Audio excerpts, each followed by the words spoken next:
T-minus 20 seconds.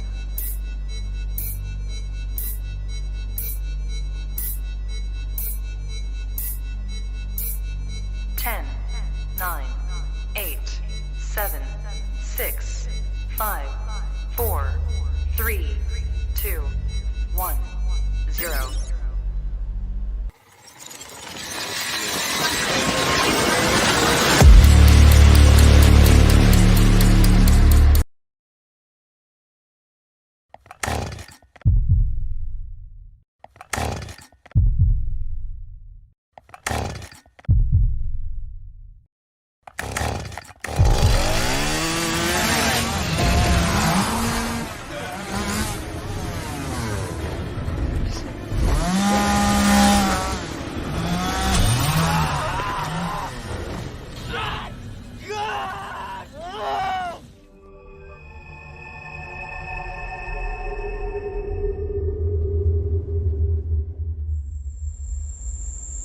Jones messed with the wrong melon farmers. Thug life. And here we go.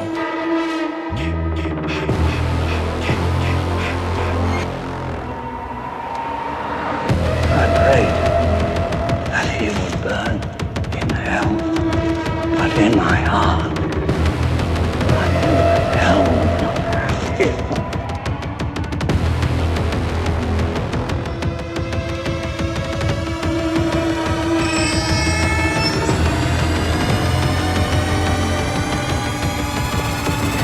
You are all my children now. This is as far as you go. No more. Hello, Sydney. Are you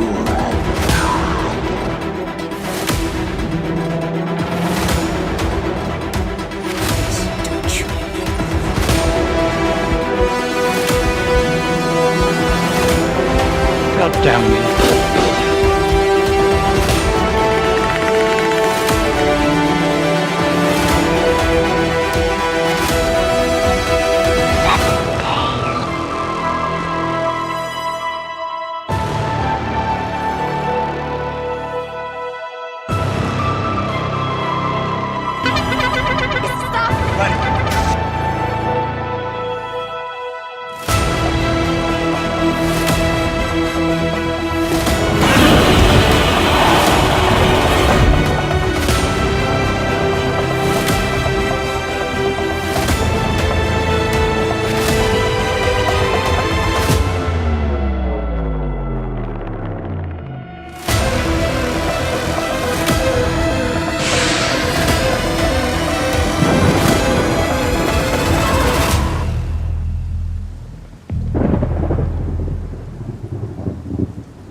Wish I had you all alone, just the two of us.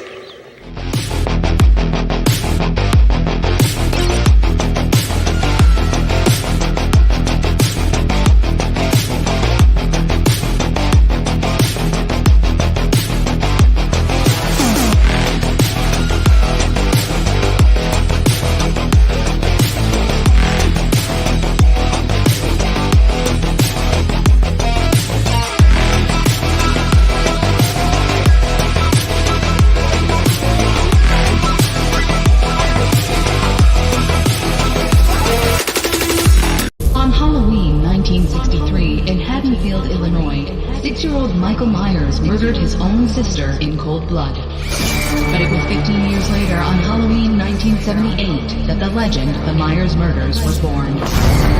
Having escaped protective custody, Laurie Strode as the sole survivor. What's the boogeyman? What's the room where that stupid little kid bullies? I totally believe in the boogeyman.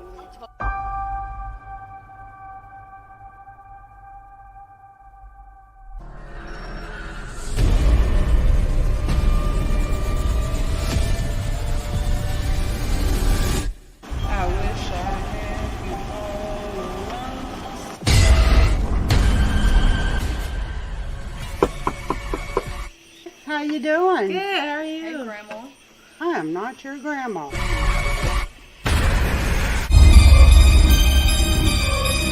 Ellie, what the fuck?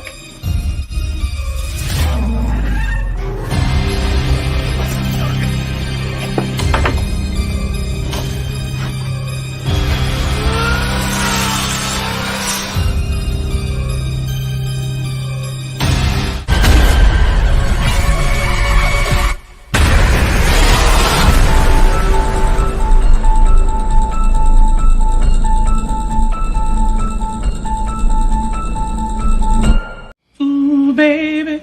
Ooh, baby. Ooh, baby. Ooh, baby. Ooh, baby. Ooh, baby. Ooh, baby.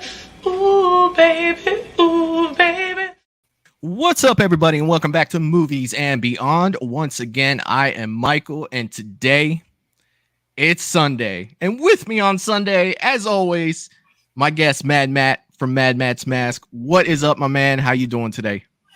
Doing fantastic, Michael. Doing fantastic. And I gotta say, buddy, I absolutely love what you did with the intro, man. Oh, were you back in time to see it? I was absolutely back in time, man. And it looks good. The Godzilla stuck out, coming in like a boss. With the planes from King of the Monsters. Yeah, I had to throw that one in there. Yeah, man. Merry Christmas to everyone. Merry Christmas to you guys.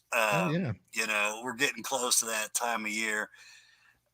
I'm in great spirits, man. And I get to talk to you guys, about horror. And it's a decade.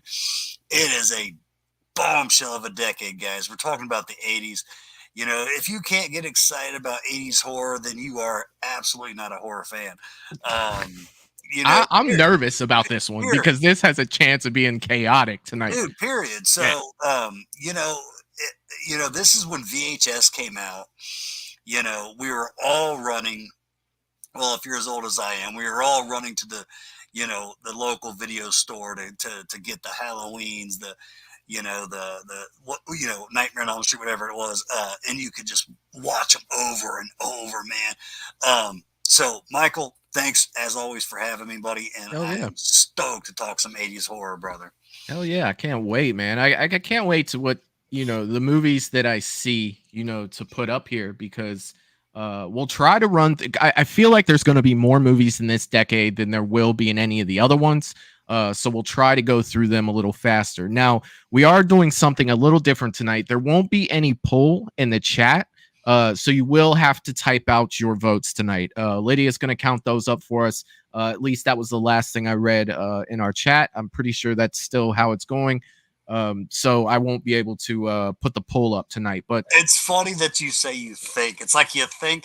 I feel like the 80s, there was 3 horror movies coming out to every one before that. It's, dude, they were busting them out left. Well, think of all the franchises, dude. Like, not only where they're awesome, standalone 80s horror movies, things come to mind like The Lost Boys and stuff like, but you also had a Friday the 13th run that was 1981. And by 89, we were in Manhattan.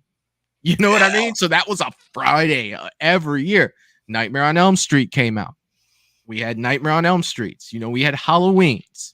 We had Texas Chainsaws. And if I'm not mistaken, that's a big part of why you choose Jason over, say, Michael is because it is. Yeah, you've said it time and time again. Michael was on a big hiatus and they were busting out. Yeah. Friday 3, Friday 4, Friday. And I get it, man. I get it. And I still to this day say that the rewatchability of your Friday the 13th box set is stupid. It is. It definitely is. Let's see who we got in the chat to start off with tonight.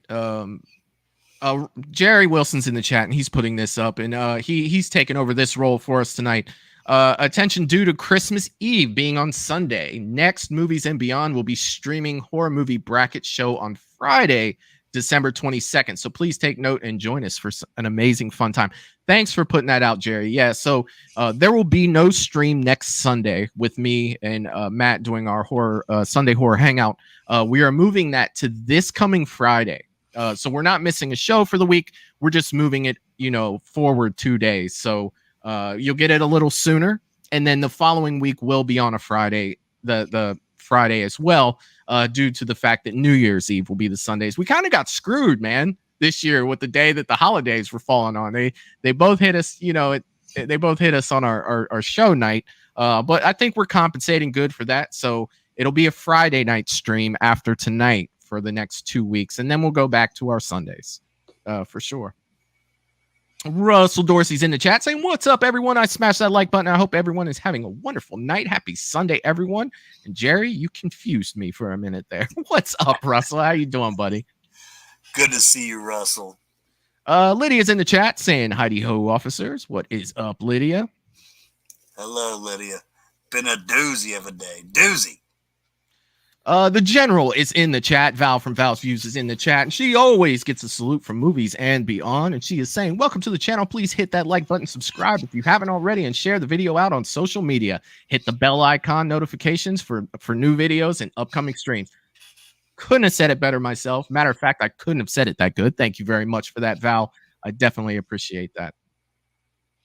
Let's see, who else do we have in the chat? Darkroom Secrets is in the chat saying, "Hello all. What's going on, Darkroom Secrets? How you doing tonight?" Welcome, Kim. Welcome to Movies and Beyond. Kim, it's the 80s. It's the 80s, girl. It's the 80s. Come on. 80s horror. Who can't get excited about that? And James has entered the chat. The Shape's in the chat saying, "Hi, everyone. I hope you all had a great day." What is up, James? Hope you're doing good, buddy. James, I had a fantastic day. You were right there with me at the shop as always, and welcome. The Shape, welcome. Jeff DeAngelo's in the chat saying, "Hello, all you horror fans. What's up, Jeff? I hope you're having a good day, buddy." Good to see you, Jeff. Good to see you. Kim is in the chat saying, "Hey, everyone. Happy Sunday. What's up, Kim? Hope you're having a good day." Hello, Kim. Hello, Kim. I got the pleasure to walk through the Columbus, Fear Columbus Krampus edition with Kim, and it was awesome. Michael, I absolutely want you to go with us next year. It was awesome. We'll see. It's cold. It's December. You might be able to get me to a haunted house in October, but it was pretty cool, man. Broaden your horizons, buddy. Bobby Pelfrey's in the chat saying, "Hey everyone, what's up, Bobby? I hope you're doing good, buddy." Welcome, Bobby. Welcome to Movies and Beyond. Let's see. Melissa's in the chat saying, "Hey, what's up, Melissa?" Hello, Melissa. Welcome. Wayne Turner's in the chat saying, "Hey yo, what's up, Wayne?"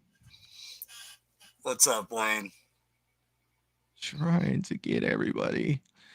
John's in the chat and he's saying hi to everyone. He's saying hi to Val. What is up, John? John, buddy, good to see you, man. Good to see you, buddy. Good to see you, man. And Mad Mom, aka Teresa Stevens, is in the chat saying, "Hello out there to everyone. Happy Sunday. Happy week before Christmas. Are you getting it as excited as I am? I love this time of year so much. I like this time of year too. I do." Yeah, man. I gotta say, first off, yeah, welcome, mother. And guys, I don't know what it is, but for me, I don't. You all have a lot to play with this, but I'm more excited about this year as far as Christmas goes than I can remember in a long time. So yeah, I'm right there with you all, and I'm stoked to share it all with you and do this show. And dude, I love it. CJ420's in the chat and he said, "I'm a fan of Jason, but my favorite movie is Critters 2. What's up? What is going on, CJ420? Okay, that's the stuff I love. That's the stuff I love. Like, I first want to say that you're on crack, but I love it, man. I love when someone likes that random movie. Like, dude, I love it, man. Speak up for what you love. Like, how often do you hear that? Their favorite movie is Critters 2. I love it, man. I love it. Oh yeah. Oh yeah. All right. I think I got everyone that has spoken in the chat and said what's up to everyone. You guys you guys just, the chat just goes in this channel, man, and I love every single minute of it. But if I did miss you to say hello, just next time you comment, I'll make sure that I say hello. I don't want to leave everybody out, but with the amount that you guys chat, it's just it's hard to get through, all of them. It's tough. There's so many of you guys, and it's so much fun. Now, for what we're doing today. Now, I thought long and hard about this, and I talked to Matt a little bit backstage about this, and I talked to my mods, and when you look at things like Friday the 13th that had 8 movies in the 80s, you look at Halloween that had 4 movies in the 80s. I think 4. You look at Nightmare, it had quite a few in the 80s. I said 1 before, but we're doing 2. Just for the simple fact that and Matt and I are going to try to speed up our bracket a little bit and not stay, so much on 1. So we'll be able to get through a little more movies than we have been able to, especially with the 80s. I have a feeling there's going to be a ton of movies that everyone wants to get up on this. And I really don't want anybody to be left out, for their movie to get up there. Like, let's say that I say 1 Friday the 13th. And 3 gets up there, and then you got 4 people. It's like, oh, I really wanted 4. Or I really wanted 7. You know what I mean? And my movie didn't get paid. It is tough, you guys. We do our best with it, and we're trying to accommodate as many people as we can. But it is tough. It definitely is tough to try to accommodate everyone. But I want everyone to have the best possible time that they can with these brackets, and that's why we're kind of doing it that way. And I like the 2, Michael. I like the 2 because it's already has me thinking of like almost like a holy shit. If I only have to pick 2 Fridays, what are they going to be? I kind of like that challenge. You know what I mean? It is. Yeah, we can't sit there and talk about 5, 6 in each franchise. So I like it, man. I like it. I do too, man. So, I do too. Craven from Craven something scary. Steven's here. What's up, Steven? I'd like to say what's up, my man. Great to see you, Steven. Always, buddy. Agents of Fear is here as well, saying what's up, guys. We still taking nominations, buddy. We haven't even started yet. We're about to start taking nominations. I want to say one thing to you guys while I have this is on my mind right now. I've recently, within the last few days, went over and checked out Ages of Fear's podcast. He's very new at doing it, but he definitely tackles a lot of the subjects that we like to talk about. Like, he recently did a run through of each Nightmare on Elm Street movie, and right now he's tackling Friday the 13th. So when this stream is over, I strongly urge you guys to go over, maybe give him a sub and check out some of his videos. I don't think you'll be disappointed. He offers a unique perspective on movies that, we all enjoy, especially from the slasher side of things. Hell yeah. So definitely go check his stuff out for sure. But with this bracket, let me get this set up. I was kind of late getting here. I usually have all this set up by now. I just got off of Eric's stream over there where we did top 5 movies of 2023. It was an absolute blast. And yeah, so this isn't all the way set up yet. So I may have to make some minor adjustments before we're ready to start filling this out. But I have a feeling I'm gonna be typing a lot really fast, Matt. I really do. I may need some help to make sure I don't miss anything. So you guys kind of help me out with that in the chat there for sure. So let me go ahead and share my screen. I may have to make it all I a can little. say is that, yeah, you're going to be. It's the 80s, man. 80s.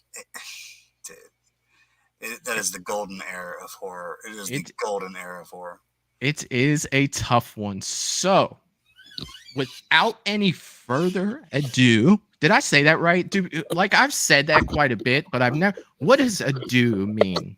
Does anybody know what that means? Like, I've always said it, and I'm never one to say things that I don't, but I've always heard that. Do you know what that means, Matt? When someone say says it again, ado, without any further ado. Dude, you don't want my definition, man.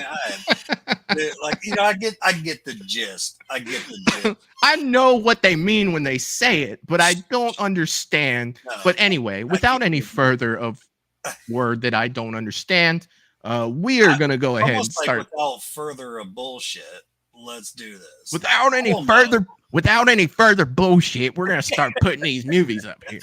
It's gonna be fucking fantastic. Let me tell you. All right, let's start throwing out movies, you guys. The first one I have is John throwing out The Fly. Okay. Jeff Goldblum. Gina Davis. Is it Gina Davis? Wasn't Gina Davis in there? That I don't know. I know Goldblum, or if I'm saying that right, but I don't know. I don't know about Gina. I just know that she's in a league of her own. I love that movie. Yeah, okay. I do. Oh too. God. Okay, they're going fast here. Hellraiser. Jesus. Oh. Now, Michael, we hold our tongues for now, right? Let them bust them out. Yeah.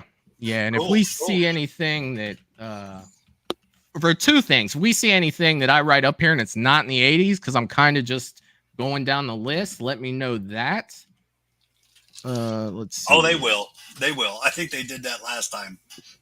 Plenty. Jerry, No Wrong Turn. Ah!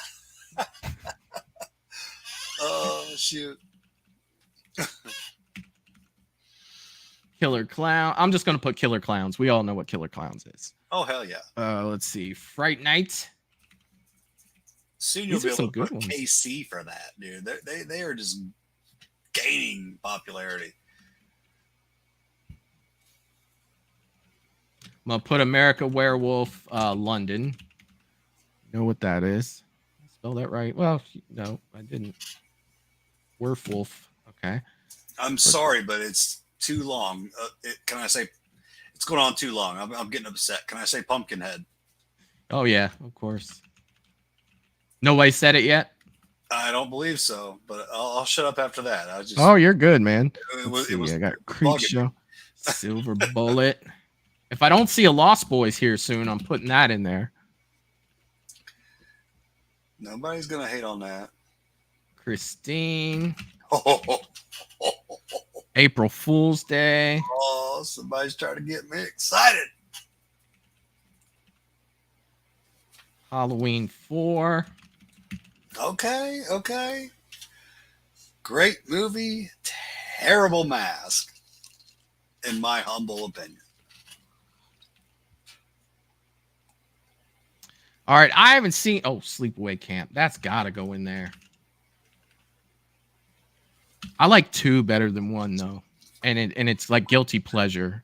Michael, I love that you say that, because I've not seen 2 yet. I almost clicked on it the other night. So I do want to check out Sleepaway Camp 2, man. It's like a dude, the mother in Sleepaway Camp, the original, that mother is creepy, dude. I put her up there with, creepiest of creepy, man. Like, dude, she was creepy. She's up there with what's her Zelda from Pet Cemetery. She's no Zelda, but she's up there, dude.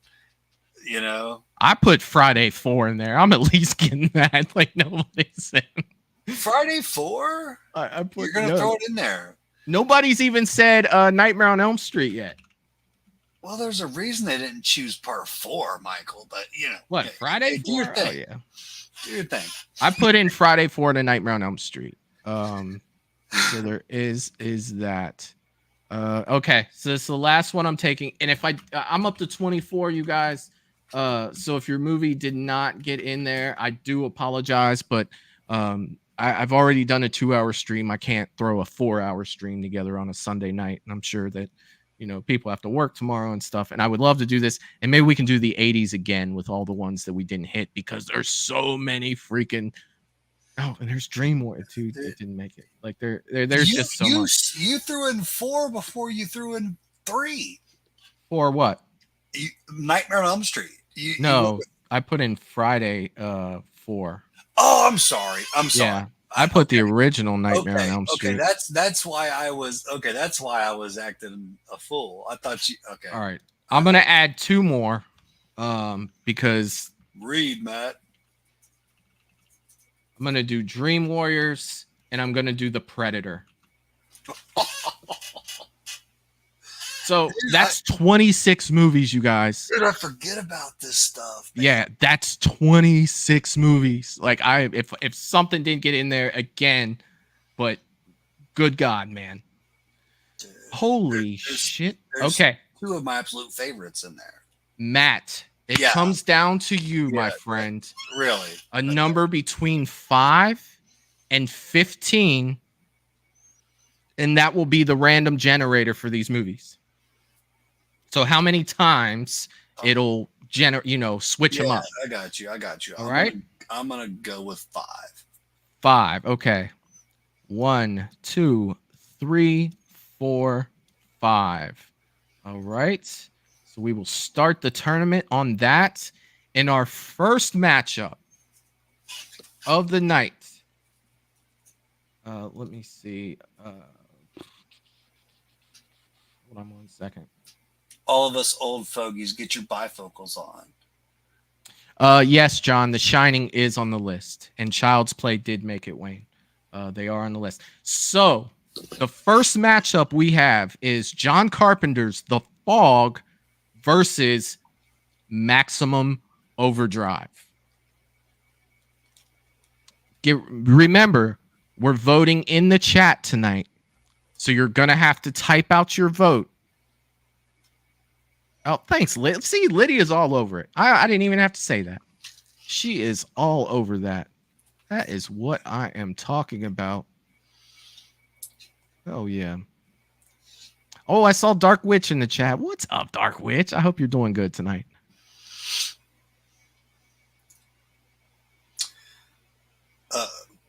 Props to all of our mods.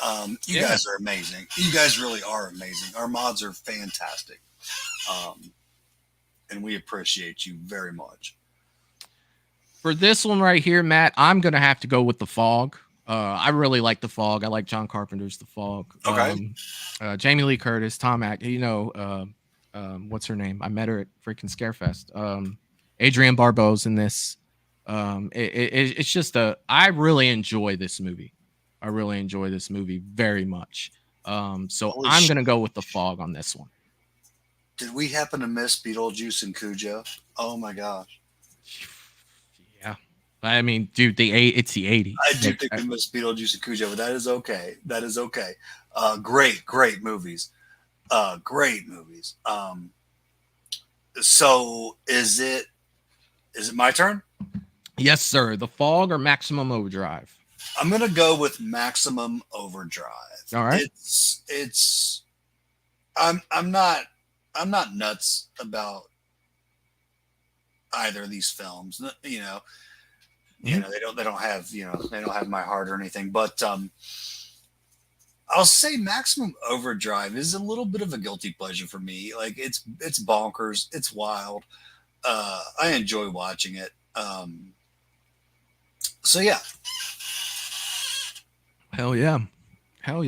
Yeah. For me, it's like I think one of the things about The Fog that I like so much is seeing all the people from the original Halloween that are in it. You know what I mean? Like when I saw The Fog, it's like, I know you. It's like, that's Andy, that's Brackett, that's Lori, that's, and it's just like, wow.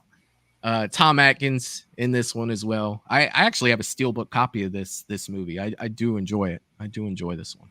But I understand Maximum Overdrive. That was Emilio Estevez, correct? Yeah. It's been a minute since I've seen that one. Emilio. And I'm starting to regret. I want to say, Michael, you might have met him, but I feel like I've been at maybe a couple, conventions where Tom Atkins was there. And don't get me wrong, guys, I like him. He's a horror icon. Mm-hmm. But I've missed some chances to actually meet him, and if I get a chance again, I'm gonna try to make that happen for sure. He was at Mad Monster when I went to Arizona. Did you get to meet him? I did. I did get to talk to Tom Atkins.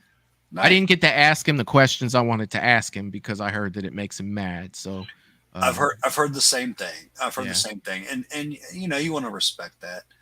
You do. You know, as long as they're cool and everything, you want to respect that. You know. Yep.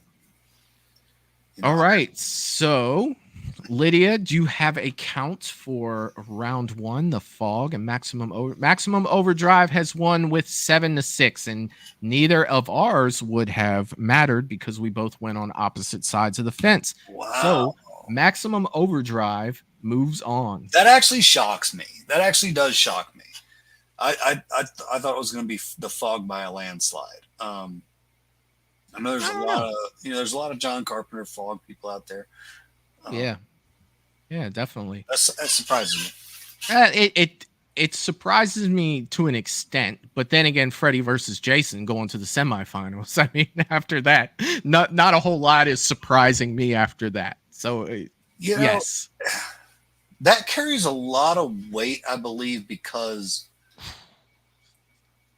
you do have two icons going at it, man. You do, and it's something that it's something that really doesn't happen. You know, you have Alien versus Predator. You know, that's what I think on that one. It shocked me too, Michael. Don't get me wrong. I just think that's a big thing where it carries a lot of weight. Yeah. Well, I like the difference, dude. I like that so many people just have different opinions, and that's something that we've always welcomed here. You know what I mean? Like that's you may think that something's going one way, you know, and then it's gonna go a totally different way. And if we did not welcome that, we'd just be a bunch of pissed off dudes. Oh yeah, you know, on a show like So the chat is voting right now. You have Evil Dead versus Pumpkinhead.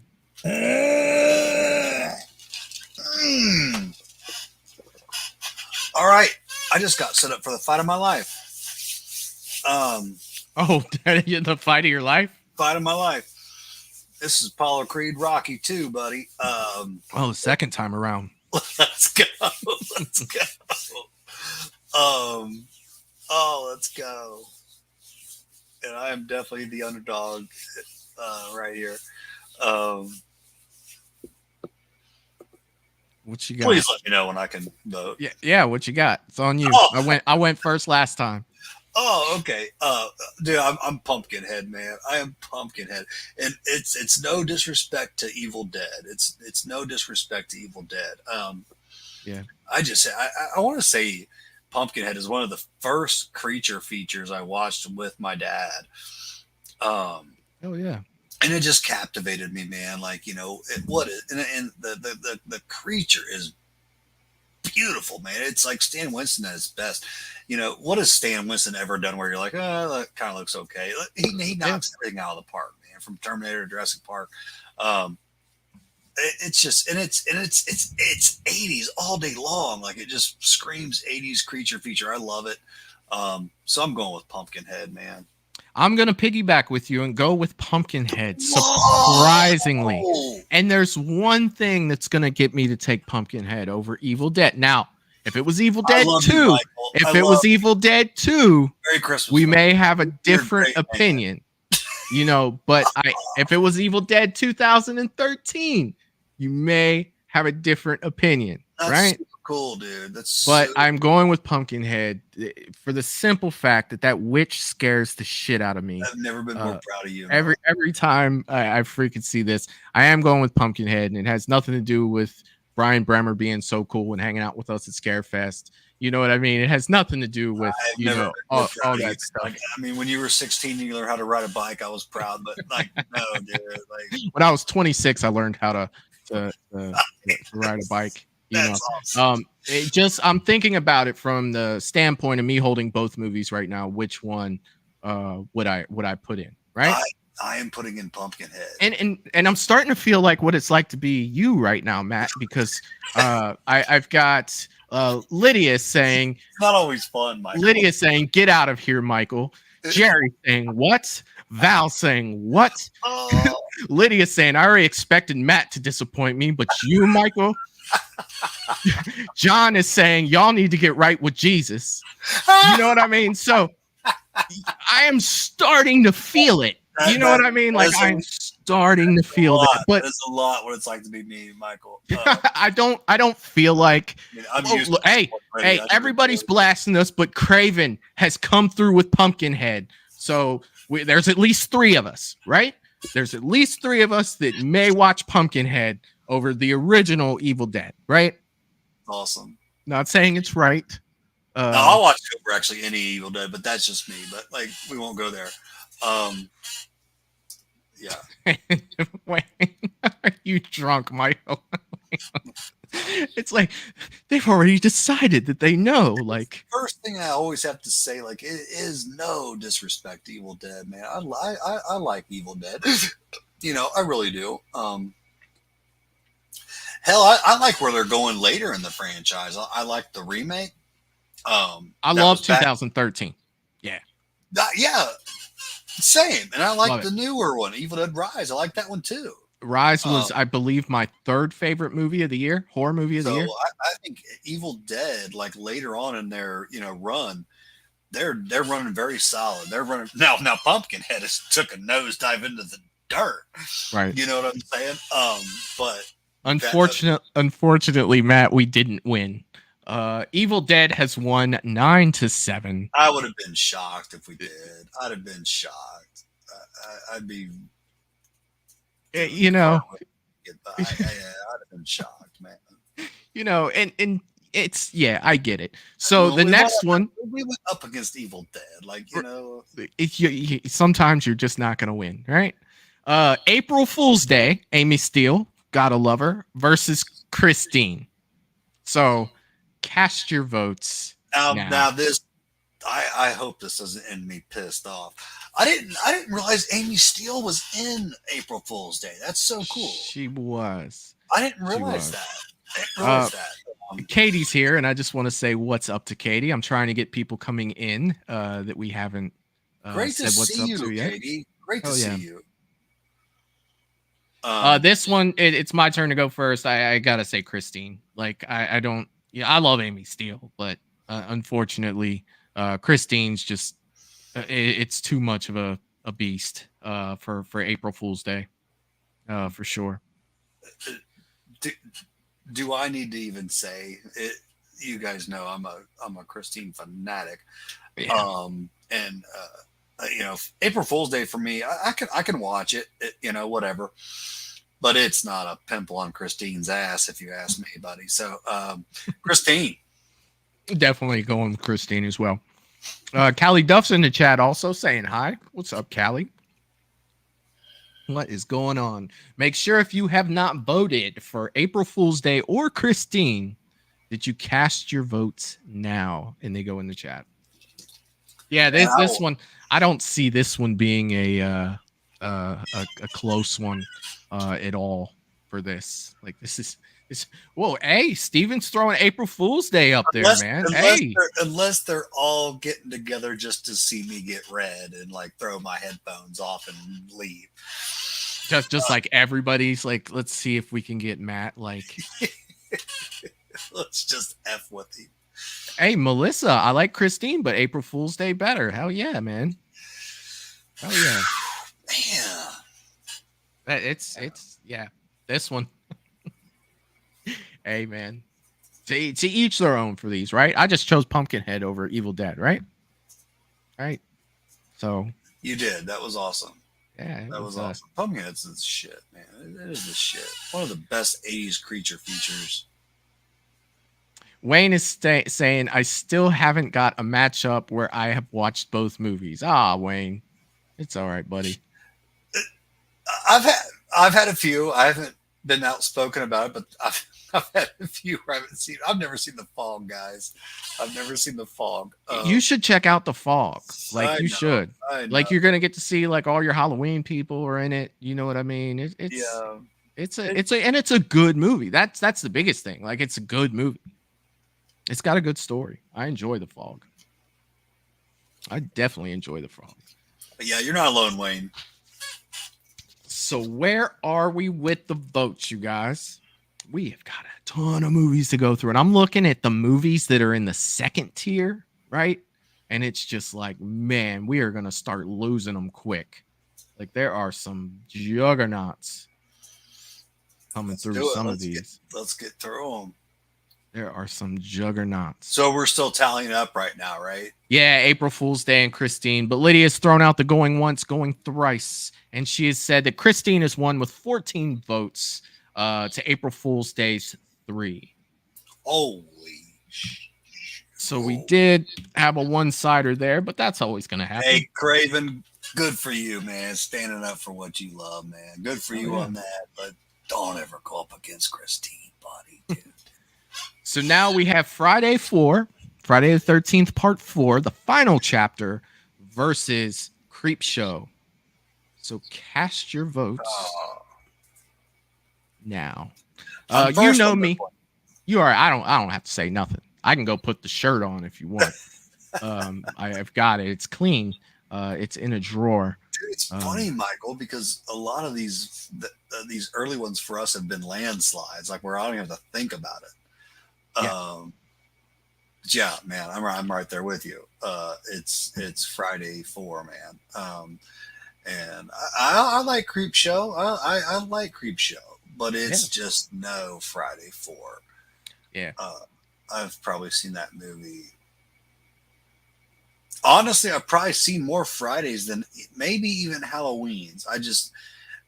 I've always liked Michael a tad bit more, but I've kind of always said that Jason's box set has a tad bit more rewatchability for me. So it's kind of strange. I mean, they are neck and neck for me when you talk Michael and Jason. So yeah. Yeah, it's definitely my Friday box set. The one I've always owned all the movies, but I don't know. I'd say last year I got the box set, the Scream Factory box set for Friday, and man, those discs got some wear on them already. You know what I mean? Like I love throwing those on, especially in the background when I'm doing other stuff. You know, it's always great. I love the Friday. It's the one where you can literally anyone can say. I don't have to be in the mood. You can say any given time, man. Matt, you want to order a pizza and do a Friday marathon? Yeah. I'm game. Now, always. My part 9 disc might be a little cleaner than all the other ones, though. I'm not going to lie about that. Same. But Michael, in my years, I've still probably seen it 6 times or so. Honestly, to all the other ones, 17, 20, I don't know. But I've still seen it, man.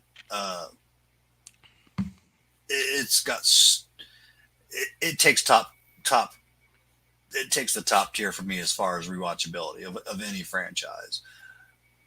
Now, Lydia, did you count Matt and I's votes as well? Because she's saying that currently it is tied. Wow. So that's a tough one. If you have not voted yet, please vote. Dude, that's wild. That's wild. I like it. It's just wild. I knew Creep Show had a following. I just didn't know it was that. Well, the good thing about Creep Show is every episode's different. So it kind of has that something for everybody type But thing. this is we're talking Creep Show the movie, right? Truth. Truth. Well, we'll see how it goes. Lydia, are we still tied? Because we may have to flip a coin for this one. Like, seriously. And I cannot flip a coin. I cannot. Not back here. It's too dark. I tried that once on our stream. It didn't work out. Remember, we couldn't see it? I can flip a coin. Oh, yeah. Okay. Lydia is saying we have a total. Who is the winner? Friday 4 has won 7-6. Wow. Edged it out by a smaller. Yeah, like it just slid by, right? It just slid by. So for this one, we've got Nightmare 3 versus the Funhouse. So Nightmare on Elm Street 3, the Dream Warriors, versus the Funhouse. And Matt, this one is on you, my friend.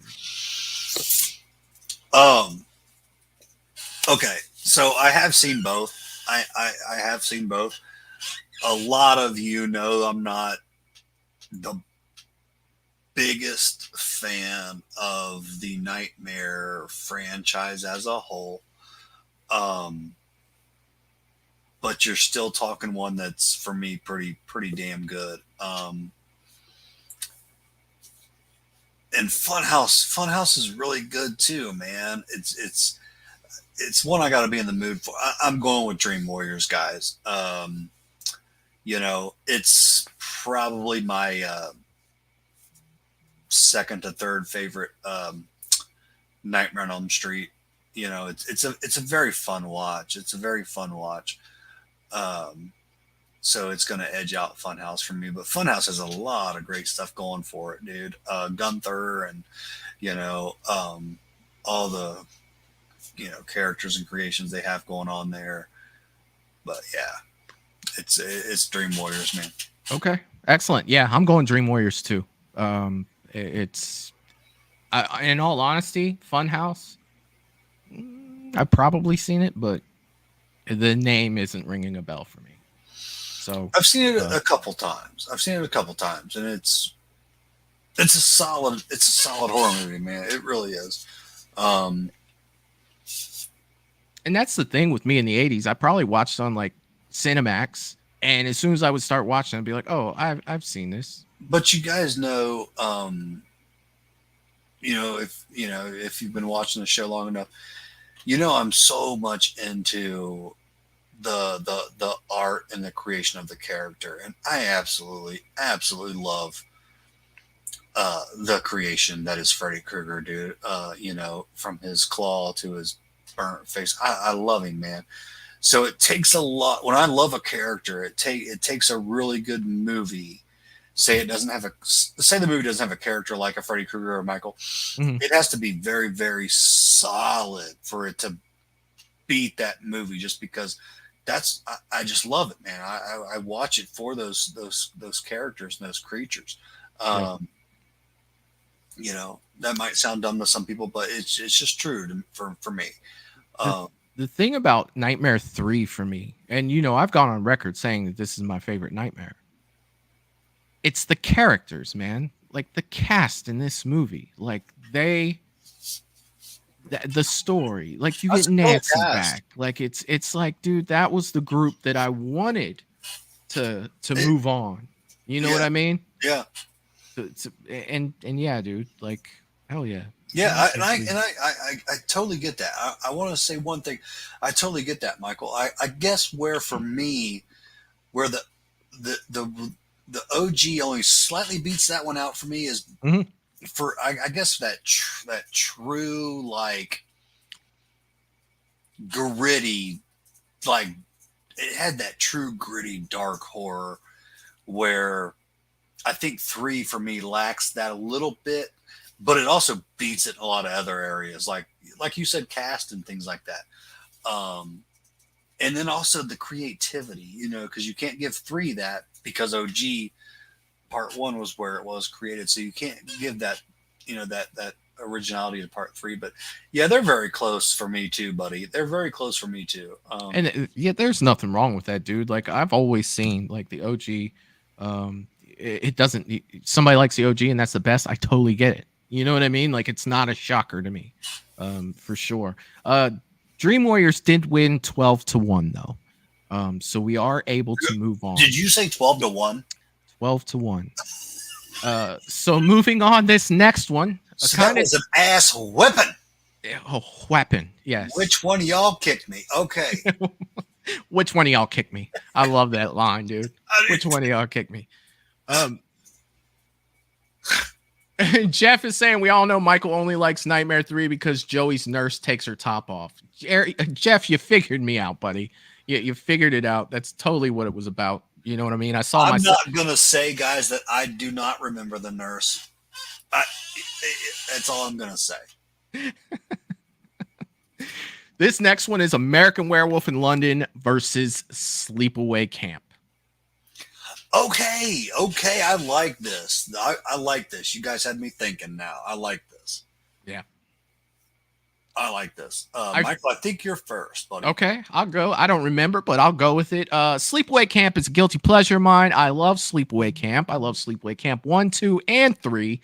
I know all of them have their problems. I was freaked out as a kid by Sleepaway Camp 1. It literally, and I'm sure you know why. It was just creepy to me. I do enjoy the franchise more. I love American Werewolf in London. I really do, but I wouldn't feel true to myself if I didn't vote for Sleepaway Camp. They're digging at us in there, man, in that chat, and it's distracting me. I see what y'all are doing in there. That's fine. That's fine. I'm used to getting digged at. I, Michael, am going to piggyback off of you and even take it a little step further. I hate to say this. I'm even a little bit of a I'm even a little bit of a hater of American Werewolf in London. I think it's so overrated. I know they're going to tear me up after this. I might even have to go. I know it has a huge following, and so I didn't remember the movie very well. So I watched it not too long ago, and I'm like, okay, I'm going to watch this kick-ass werewolf movie. I felt like I was watching some like love story drama, and like midway through, I'm watching a guy run around the woods naked and stuff. And man, give me The Howling any day. Give me dude. I do not like American Werewolf in London. Like, forgive me guys for saying that, but it does nothing for me. I don't think it's what a werewolf movie should be about. I thought it was a love story. People hang on to it for the amazing transition, and it is an amazing transition. Mm-hmm. Like the work they put into that, I'll give it that. It is phenomenal. It still looks good today. And I'll give it that. I will. Rick Baker knocked that transition out of the park. But I can't just say for that it's an amazing film. I can't do it. I cannot do it. Give me The Howling any day. So I'm gonna go with I'm right there with you. I'm gonna go with Sleepaway Camp. I hope I never have to watch American Werewolf in London again. And that's where I'm at. Sorry, guys. I am sorry. Oh, yeah, I wouldn't say all that. Sleepaway Camp to me is it's more of a sentimental thing. But it doesn't matter anyway. American Werewolf is in the lead with 9 votes to Sleepaway Camp 6. So I'm not surprised, but I just will never understand it. Make sure, if you haven't got your votes in yet, that you will here shortly. I will always promise you guys. I will never not be honest with how I feel on things. I won't do that to anybody. Megan has made it to the chat. Megan, welcome to Movies and Beyond. Good to see you on here. Good God. All right, let's go ahead and wrap this one up, Lydia. Let's see what we Michael, got. I know you hear me say that, but sometimes it's not that easy. I'm being honest. Like, it's because I know I say a lot of stuff that's not popular opinion. It's not always as easy as I make it sound, but it's something I cannot do is stray away with what I really think. And you guys don't want me to do that. I don't want anybody else to do that. Of course not. But it's not always as easy because I know I don't always see eye to eye to a lot of you guys. Val has reminded me to say this in the chat as well. If you haven't hit that like button yet, please show us some love and hit that like button. That way, everybody will be able to see the stream is going on. The more likes we get, the better we do here. It really helps out the channel. Also, this next one is tough for me. This is Child's Play versus Killer Clowns from Outer Space. So this right here, semi tough for me. This one's kind of tough for me. So go ahead and cast your votes. And yes, I am going to work on that while Matt talks about Killer Clowns and Child's Play. So Mayanne has been a mod here for like 3 weeks, and I haven't even given her a wrench yet. I feel so terrible about that. Seriously, I'm so behind. I got this for a minute, Michael. Thank you. If it is up to me right now, it is up to you. So, guys, You know, Michael says this is a really hard one, and it's like I said, it is semi for me. I love both of these films. I love both of these films. But I really, really love Child's Play, the OG. Like, dude, it was when they remade Child's Play, I was hoping that they were going to go back to those original, that original, where it was terrifying. But they did one thing that threw me off from the very get-go. It wasn't about Charles Lee Ray being, getting into a doll, that just, I couldn't look past that, because I love that, serial killer strangler, Charles Lee Ray, about to die, puts his body into a doll. That's what I love about it. So when they just take it to, just a doll, that it lost me. But Child's Play, the original, man, it was, especially as a kid, it was terrifying.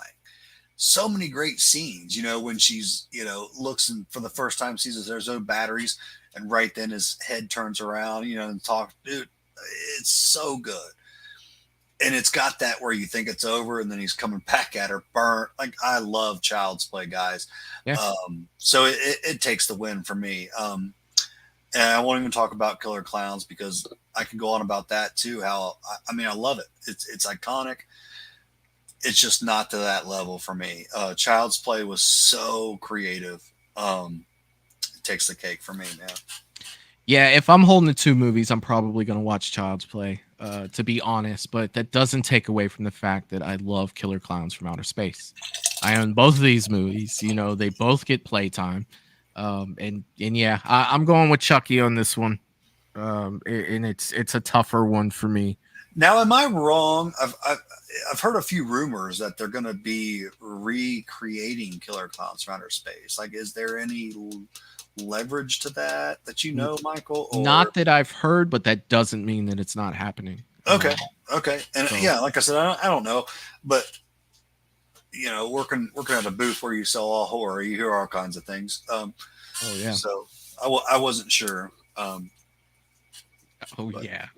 If you have not cast your vote yet, Child's Play versus Killer Clowns from Outer Space, cast your vote now, for sure. And you and I both went with Child's Play, correct? We did. But our scores only count in case of a tie. So I'll definitely clear that, up with the mods to make sure they're not counting. To see this one. Like, I'll be floored if Killer Clowns wins, but I do think they're going to give Child's Play a run for their money, if you're asking me. And I can see that, dude, because I'm a Killer Clowns fan. I like them. Hell, I even put my arm around one at Scarefest and took a picture. You know what I mean? They look good today. Watching that film, yeah. They look good. And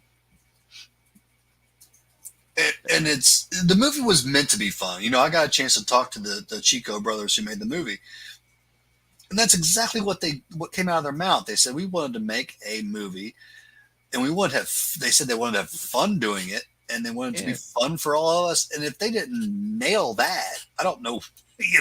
That's exactly what they did. They made an extremely fun Killer Clown movie. They did. So they did. Yeah.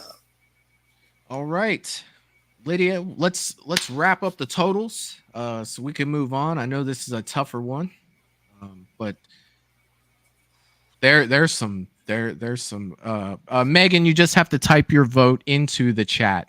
There's no poll tonight. We are just putting them out in the chat. And Lydia's getting the count. I cannot say enough good things about the Chico brothers, man. They were amazing, man. I paid for an autograph. I did not pay for a picture.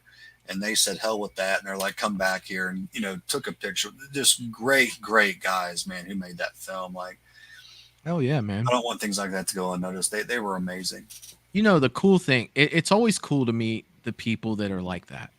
Like, hey, you want a picture? It's like, oh, I didn't pay for that. And they're like, oh, let's get a picture anyway. And that's exactly what I said to them, and they just weren't having it. And I was like, shit, I ain't gonna fight with you. I'll take a picture with you guys.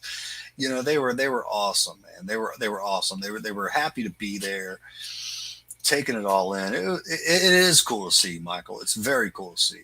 It was funny. I had one celebrity do that to me at a horror thing because, you know, I wasn't big on pictures. You know, I'm just really not. Right. And CJ Graham did that to me. And you guys know I love Jason. I had him sign a little figure, my Friday the 13th Part 6 figure, and he was like, let's get a picture. I was like, nah, I don't do pictures. He's like, yes, you do, and just grabs my shirt and pulls me over. You know, so I'm sitting there with like my hoodie all up from where he grabbed me in the picture. What are you gonna do? Nothing, dude. It's Jason. Yeah, I'm gonna take it, dude. I'm gonna throw up the deuces for the picture and be all ruffled up, and I'm gonna take it. You know what I mean? It's freaking CJ Graham, bro. Like, and he is still a hoss. He is still a hoss. Oh yeah, man. Yeah, like if he wants a picture with you, it's gonna happen. Like, he was a beast. Yeah, man. I'm glad you took that picture though, Michael, because yeah, I know you're not a picture guy, but you're going to be happy down the road that you took that picture, man. Yeah, definitely. Although I look like I've just been like yoked up, you know what I mean? It's fine. You know what I mean? Like it's great. Tim is in the chat. I want to say what's up to Tim. He came by, he swung by, and I also saw Byron Weaver was in the chat. I want to say what's up to both of those guys that have shown up to here. Does Tim have a last name? Does Tim have a last name? Yes, he has a last name. I think that everybody gets two names when they're born. Do they? Yeah, it's Tim, Pumpkin Tim. Love Tim Pumpkin. I love Tim Pumpkin. Did we get a total on that? Tim? Child's Play is one with 12 votes. Killer Clowns had 6. Okay. All right. That's me being slow. Sorry about that, you guys. Trying to get through all of these here. Halloween 4 versus Silver Bullet. Cast your votes. Ooh, I want you to go first on this, Michael. I might have to think a second. I'm going to be a little bit of a homer here and go with Halloween 4. Now, that doesn't take away from the fact that I love Silver Bullet. I do. It's a fantastic werewolf movie. Corey Haim, dude, yes. Like, I like his little motorcycle thing. Dude, you know what I mean? Like, Silver Bullet's the shit. Uncle Red. So yeah, Gary Busey, like, it's the shit, dude. Like, yeah, Uncle Red, dude. Oh man, I love it too, Michael. And I gotta go with Halloween 4 as well. It's funny because we can't say enough good about Silver Bullet, but we're both going with Halloween 4. I love Silver Bullet too. Man, I do too. It's 10 times better than American Werewolf in London. You're gonna die on that hill, aren't you? It's one of my favorite werewolf movies, man. It's like, if you ask me like favorite werewolves, I go with like The Howling and Silver Bullet's what I go with. Yeah, those are my go-tos. Yeah, man, his moped, Gary Busey. But man, it can't be Halloween 4, dude. Halloween 4 is just kick ass. And if we could have only got a better mask in that film, like you've always said. Look at all the great pictures they have or those great scenes with Michael. Picture that with a true H1 mask or a freaking kills mask or something, you know. Yeah, I'm going with Halloween 4, man, but respect to both. 100%. And we always do, every time we talk Halloween 4, we bring up the mask. You know what I mean? Or what could have been. I can't talk about it without bringing up the mask. I just can't. What could have been with that. And and we don't touch on this too much. We have, but we don't touch on it too much. I thought Michael looked pretty badass in the wraps too, before he got his mask. How his face was wrapped up. Yeah. I do think that he looked pretty cool like that too. But I'd say okay. It doesn't beat 09 Jason's rap. That thing was badass. But it's cool. It's cool. It's better than the mask they had. It's better. It's just something about that. If I had to say one thing about it, it's unintimidating. It's just not intimidating.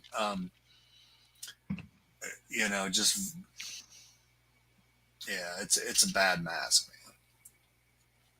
But the movie was solid. It was so solid. Val says, I know Michael's only picking Halloween 4 because of Danielle Harris. Yes, I was an absolute mess. For anyone who doesn't know, I went to Scarefest and met Danielle Harris, and I was just an absolute mess. I'd never met Danielle Harris before, and Michael didn't have a whole lot to say. Let's Michael, just say you're that. not the only one. You're not the only one. Ask Mad Mom about how I was when I first met Danielle Harris. Like I was a shit show as well. So, buddy, you're not alone there, man. You're not alone. It was like the first time I met Laura Park Lincoln. I mean, I think that your mind goes back to when you were a kid and the way you looked at these characters. You know, I may be 45 years old, but instantly when I met them, I was 10 years old again. You know what I mean? Like I love you. Oh my God. You know what I mean? Like it's hard to explain. It's freaking crazy. Yeah. Tim Pumpkin here saying, I talked to her alone for 20 minutes, you wimps.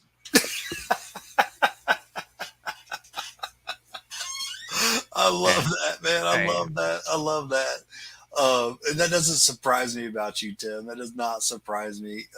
You could talk to anybody, and yeah, I talked to her. Okay, don't get me wrong, but she was my first convention, and I've loved the Halloween franchise and Danielle Harris, just like you, Michael, since I was a kid. So yeah, it was a lot for me too. You know, she was one of the first horror celebs that I had met. So yeah, man, I'm right there with you. I was tongue tied.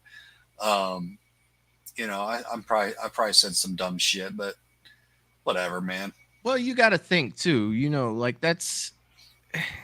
it's Halloween legacy. You know what I mean? Like it's Halloween. Like yeah, man, dude, it's freaking crazy. Halloween 4 did win though, 17-1. So 17-1. Yes. Now this next one, maybe not so easy, but I think I know this is the way that this is gonna go. This is a badass one. This is a badass battle. All right, so cast your votes. Hellraiser versus The Shining. I like this battle. This is like two different types of movies, both in the horror genre. They are very different types of movies. Yes. And each king's in their own right. Like Sherry threw out Wrong Turn. What? He brought that up again? Jerry's voting for Wrong Turn. So maybe I should add a third option on here. Wrong Turn was what, like 99? That was 2 weeks ago when we were doing 2000 to 2009. Oh. Jerry wants that Wrong Turn back in the pool. Let me tell you. So where are you going with this one, dude? Jerry's a Wrong Turn. Where are you going? Hellraiser versus The Shining. Okay. I'm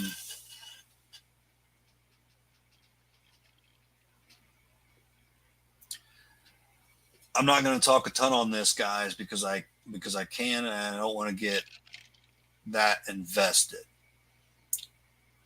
I'm going to go with The Shining. Yep. I'm going to go with The Shining. We're not talking characters here, because you all know Pinhead is one of my absolute favorite horror villains. We're talking the movies. I watched the shit out of The Shining. It's got a lot of rewatchability for me. Love them both. I'm going with The Shining. I will piggyback as well. I will be going with The Shining as well. That's yeah. I mean, Jack Nicholson. Don't get me wrong, dude. I love Pinhead too. I love the character of Pinhead. I really like Hellraiser 1. I like Hellraiser 2. Anything after that, I'm kind of like, meh. For the simple. Don't forget Bloodline. If you don't know much about it, I've seen all of them, but okay. Usually if I don't like something, I don't rewatch it. And if I don't rewatch something within like a year, it kind of fades out. And that's just how my mind works. So I have to constantly, keep myself updated on movies to be able to talk to you good people about things that I've seen. It's just always worked. It's just one of the later ones that I've always stuck up for. And when people say like, they say after the first one, they all suck. I'll just say, give Bloodline either a chance or another chance. Yeah. I just feel like it's one of those later ones that is pretty damn solid. Like I thoroughly enjoy Bloodline, but that's all. Yeah, I got you. Denisha's also in the chat. I don't think I've said what's up to Denisha yet. What's up, Denisha? Always glad to have you here.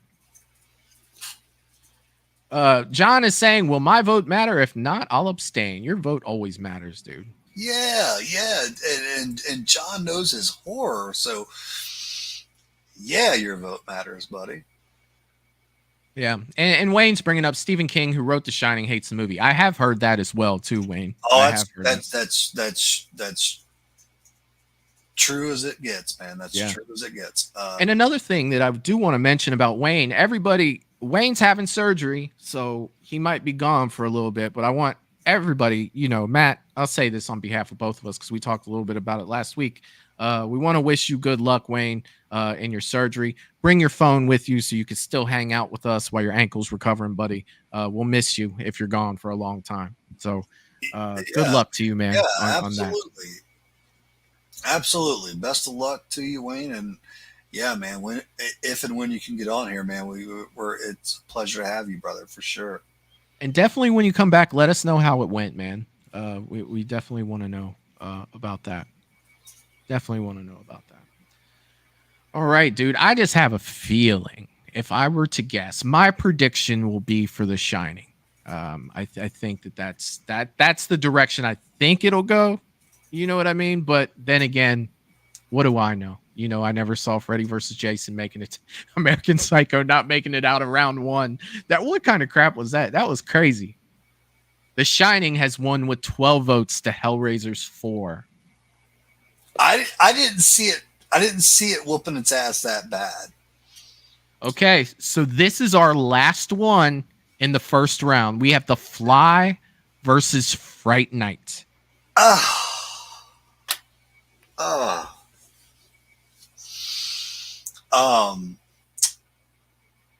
Jerry saying recount.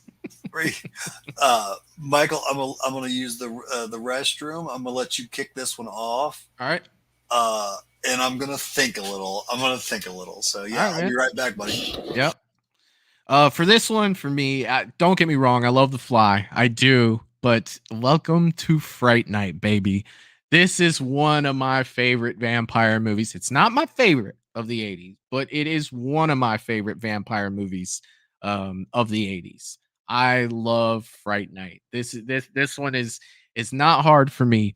I remember being a kid seeing The Fly, though, and when he started ripping out his fingernails, I was just like, oh my God, that is the most horrific thing I've ever seen in my life, other than The Exorcist, right? That there's just something with me and fingernails, Achilles tendons, and like getting smashed on the foot. Like I can give you an example. When we watched that fan film a couple Mondays ago, it was Vengeance Part 2, Friday the 13th Vengeance. Tommy, when he showed up, he grabbed that sledgehammer and hit Elias on the foot with it. Like I immediately, if you go back and rewatch that, you'll see my face and I go, oh God damn it. And I immediately reach down and grab my foot. I mean, there's just something to do with little things like that. You can cut somebody in half, you can cut their head off, you can cut their arm off, you can cut their leg off, whatever. It's just those little things like that. And The Fly, when he's pulling his fingernails off, man, it's just like, ah. But, if we're just comparing movies, I do enjoy watching Fright Night more than I do The Fly. And those were two movies that I saw quite a bit in the 80s. But, oh, God, the fingernails. The fingernails always gets me. It always gets me. These two. Oh, God. So I'm definitely curious to see, what everybody has to do with this, because I think this can be kind of close. I do. But then again, what do I know? What do I know? I'm going to kind of try to track where you guys are with this. I'm seeing a lot of Fright Night. Oh, The Fly. I think I'm seeing more Fright Nights, but that never really, I don't know. That never really shows the way that it goes, for sure. We'll see. But I do enjoy Fright Night. And that's one that I probably haven't seen in like a year. It's probably been a year since I've seen Fright Night. And I absolutely, I do. I love that movie. Let's see. Bobby is saying, "Hey everyone, I have to go. I have to get my daughter to sleep." Hey Bobby, I understand you got to go, man. Thanks for coming. Thanks for hanging out with us, man. Definitely glad you were here, and take care. Hopefully, we'll see you tomorrow when we do our Halloween fan film, The Shape. We will be doing that. Eric will be joining me from the Bearded Entertainment, as well as Brandon from I Like Scary, and we will have two of the creators on the panel with us while we watch The Shape. And again, this is a zero budget fan film, so it's cool. It will be cool to see what someone can do with zero budget. Zero budget, no money. Like, what can you do? And I'm really curious to see that. And they also are doing a horror verse as well that we're going to get to later on down the road, but they're going to talk a little bit, about that as well. Did you decide what you wanted to go with? Oh, I knew before I left. Okay. I knew before I left. Where are you at? It's just I guess I wanted to think about what I would say about each one. It's Fright Night for me. It's Fright Night. I love Jeff Goldblum, if I'm saying that right. Yeah. Just never a Fly fan. The whole movie, even just kind of like, it's just kind of gets me sick to my stomach. Is more so than excited. It's just, and then Fright Night for me is very fun. It's a solid horror movie. Neither do I love, but I'm gonna go with Fright Night. All right. Well, Fright Night won 14-3. That actually surprises me because I do know there's a lot of, or I at least feel like there's a lot of people that love The Fly. So, maybe they're not on with us tonight. There is a big Fly fan base. You are right. Yeah. Jeff Goldblum, Gina Davis. Yeah, 100%. Yeah, it's never been my thing, and I just even kind of like I said, kind of just get kind of grossed out about it. It's a little weird, but I enjoy Fright Night. So, oh yeah. So the next one is The Dead Zone. Christopher Walken, Maximum Overdrive, Emilio Estevez. Okay. Vote now. Okay. Dude, I haven't seen The Dead Zone in 5-6 years, but I do think I'm going with The Dead Zone. I've never seen The Dead Zone. Yeah, I've never seen it. Oh, it's a good one. Well, I don't know if you like it. You might like it. I've never seen The Dead Zone. I do love Christopher Walken. Yeah, who doesn't? Oh, yeah. But so yeah, I mean, naturally, I'll go with Maximum Overdrive. Right. So if there is a tie, there's nothing we can do to fix it because with our opposite. I got you. Yeah. Oh yeah. So hell, we can chill. It's like we can hang out and chill. You know what I mean? Just relax, see what happens. We can chill. No, this stuff's so interesting though. It's. I didn't see The Fly losing that bad to Fright Night.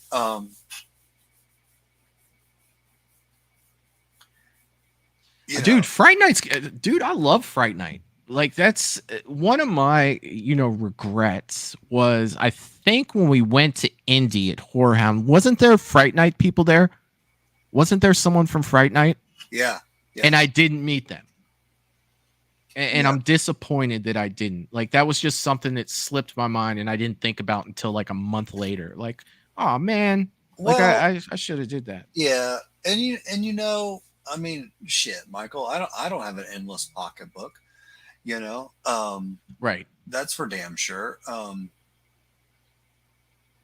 You can't meet them all, man. You can't meet them all. So I know what you're saying. I'm the same way. When a convention's over or something, I wish I would have met him or this, but I try to just be appreciative for the people I did get a chance to meet. Yeah. You can't meet them all, and especially today, man. Especially today. And I'm not gonna go in and saying like, You know, I want them to all get their money and stuff, but you know, it's a bit pricey. You know, it can be. You know, to meet all your favorite celebs, but I want them to get their money, and I think it's worth it. So, yeah, go in there, pick who you really want to see, and just be happy with who you see, man. Because I also want to buy merchandise. You know, what I mean, but. Well, I mean, if you went to every horror convention with and wanted to leave with everything that you wanted in there. Oh, yeah, yeah. It's like back up the second truck. You know what I mean? Like there's No, it's funny because there was a couple in the booth today, and I could tell they weren't bullshitting. You know, so this woman must have had, you know, either a good job or some decent money, because I could just, you know, you can tell when someone's not bullshitting. But this guy was like, you know, he said, you know, my sister goes there every year, and just so nonchalant. He's like, and she drops about 10 to 11 grand. And I had to stop him. I was like, what? Yeah. You know, he said it so nonchalant. He goes, yeah. I said, how much did she drop? He goes, about 10, you know, 12 grand or so. And I was like, I was just baffled. You know, and here I am with like $500 happy I have it. Like, okay, I can get you know what I mean? But dude, you know, you could just tell he wasn't bull. And I get that. There are those people that go there, you know, that probably do save up that kind of money. But you could spend that faster than you'd think, you know. You could spend it Friday and be there all weekend if you really wanted to. You could. And yeah. He said, my cousin would love your shop. She goes to Horror Hound every year and drops 10 to 12 grand. I was like, were you like, here's my card, give this to him? Seriously. Maximum Overdrive has won 6-4 though, so the maximum overdrive is moving on, and Dead Zone will be sitting this out. So our next one will be Evil Dead. You definitely got my card. Evil Dead versus Christine. Dude, I can't believe how far Maximum Overdrive is coming along. That's crazy. It's got Freddy versus Jason vibes, man. It does. It does. So, all right, what's our next one here? Evil Dead versus Christine. We already did this. No, we didn't. We did Evil Dead versus Pumpkinhead. Oh, okay. Christine and Evil Dead have not battled it out. Okay, they have not. Okay, well, they're about to. They are about to. Who's up first, buddy? Go ahead, Matt. Go ahead, buddy. It's Christine, guys. It's Christine. By a landslide for me. Okay. I've always felt like the guy that doesn't love Evil Dead as much as everyone else. I feel like I like it, you know, and I do, but just, you know, never, because there's diehard Evil Dead fans, and that's cool, man. But I'm diehard Christine, brother. It's actually not even close for me. I give Evil Dead all the respect in the world, but Christine's my shit. All right. I'm gonna swing the opposite way on this one and go with Evil Dead for this one. So again, you and I aren't even gonna help with a tie, but it's cool. Oh, I'm so interested on this one, man. Come on, my Christine fans. Come on, my Christine fans. And for the doubters that we have in the chat that are saying that the Lost Boys didn't make it, oh, it's in there. We will be getting the Lost Boys. Oh, and you know, and also I heard from Mad Mom. Dude, they had some good ones there too. When you talk Beetlejuice and Cujo, dude, phenomenal movies from the 80s. Could you imagine if we got all the movies that we really want on this tier? We would have had like probably like but you know 75 what I'm saying? movies. Like I absolutely want to give them their you know, their honorable mention. Yes. I love Cujo, and I know there's tons of Beetlejuice fans out there. We may have to do like a horror bracket 80s part 2, because there's so many movies. Dude, I'm so down with that. You know, that we have left out. that it's just like, let me know in the comment section when we're done tonight if you would like an 80s part 2 bracket tournament. So don't worry about it now because I've got mods counting votes. But when the video ends, just go ahead and refresh it in the comments section. Let us know when this is over. Would you like an 80s bracket part 2? Because we did miss so many good movies that pretty much should have been on this list, but due to the sheer volume of movies that came out in the 80s, it was so good. Yeah, it's just kind of tough. And yes, for that, Mad Matt can put another mask on this hideous face. I got plenty for you guys. Yeah. Yeah, masked up. Mask it up, man. Mask it up. Hey, and recently I made a thumbnail for our fan film watch tomorrow where I actually donned the Michael mask, and I don't think I did bad. Nice. So you wore a Michael mask. I did, because we're doing The Shape. The movie is called The Shape. It's a Halloween fan film. What mask did you use, Michael? You're killing me. Oh, of course I used the Kills mask. Nice. So actually, I might be able to bring it up if you do want to see it. Your Kills is sexy as I know. I love shit. I do love it. Oh no, I might be able to bring it up. I hate to know what amazing story you got that from, but it is amazing. Gee, I wonder where I got it from. Only one place. It is. And that is Mad Matt's mask. It is, man. I love that mask that you got. I think I'll definitely be able to bring it up here. I want one for myself. Let's see. Evil Dead has won with 9 votes. Christine over 7. My heart is crushed. It's okay. But you know what? I am glad that it was at least a juggernaut of horror that beat it. You know what I'm saying? It didn't get beat by Sleepaway Camp. Right. You know. Can someone fill in for Lydia so she can go to the bathroom? Can somebody fill in counts for her? Because people are voting for pee breaks right now. Here, you know what? Matt and I will talk about me wearing a Michael Myers mask for those who need to go to the bathroom. Go ahead. Yeah. So what are we talking about again? What'd you say? There's Michael. I tried to recreate the Halloween. Yes, I tried to recreate the Halloween.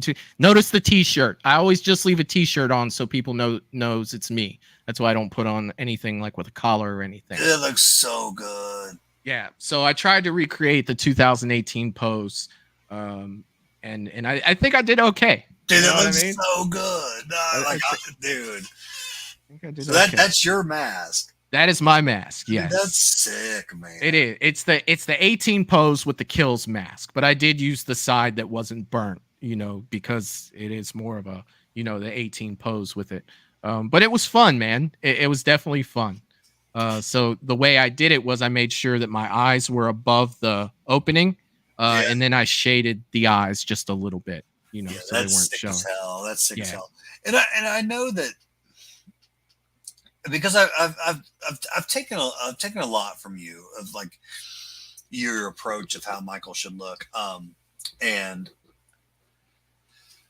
I like the H2 mask behind me. Like I freaking love it.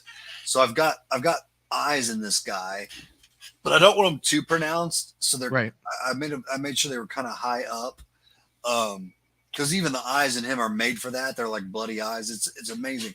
So I want you to see them, but I don't want you to see them. Right. Like they're not like Michael's not surprised that his eyes are like bleeding. So I take that into accountability. But yeah, man, that shot of you looks incredible, man. That looks incredible. All right. Thanks, man. I appreciate it. That looks incredible. All right, this is where my movie goes down. You know, like my movie's going down, and I'm probably not even going to vote for my movie. We have The Predator versus Friday the 13th, Part 4. Oh shit! Yeah. Oh shit! Yeah. So we are in the second round. Dude, we went to baller status like quick. Yeah. I feel like okay. Nope, it's not Dream Warriors. I'll shut up until you ask me. It's The Predator versus Friday 4, Lydia. It's not Dream Warriors. We got The Predator versus Friday the 13th, Part 4. The final chapter. Dude, that's so freaking awesome. Oh my god. I'm sorry. I'm laughing right now. That's freaking hilarious. No, Lydia's so on it. All of our mods, like, you guys are so great. Yeah, hell yeah, man. Like, dude, they look out for me.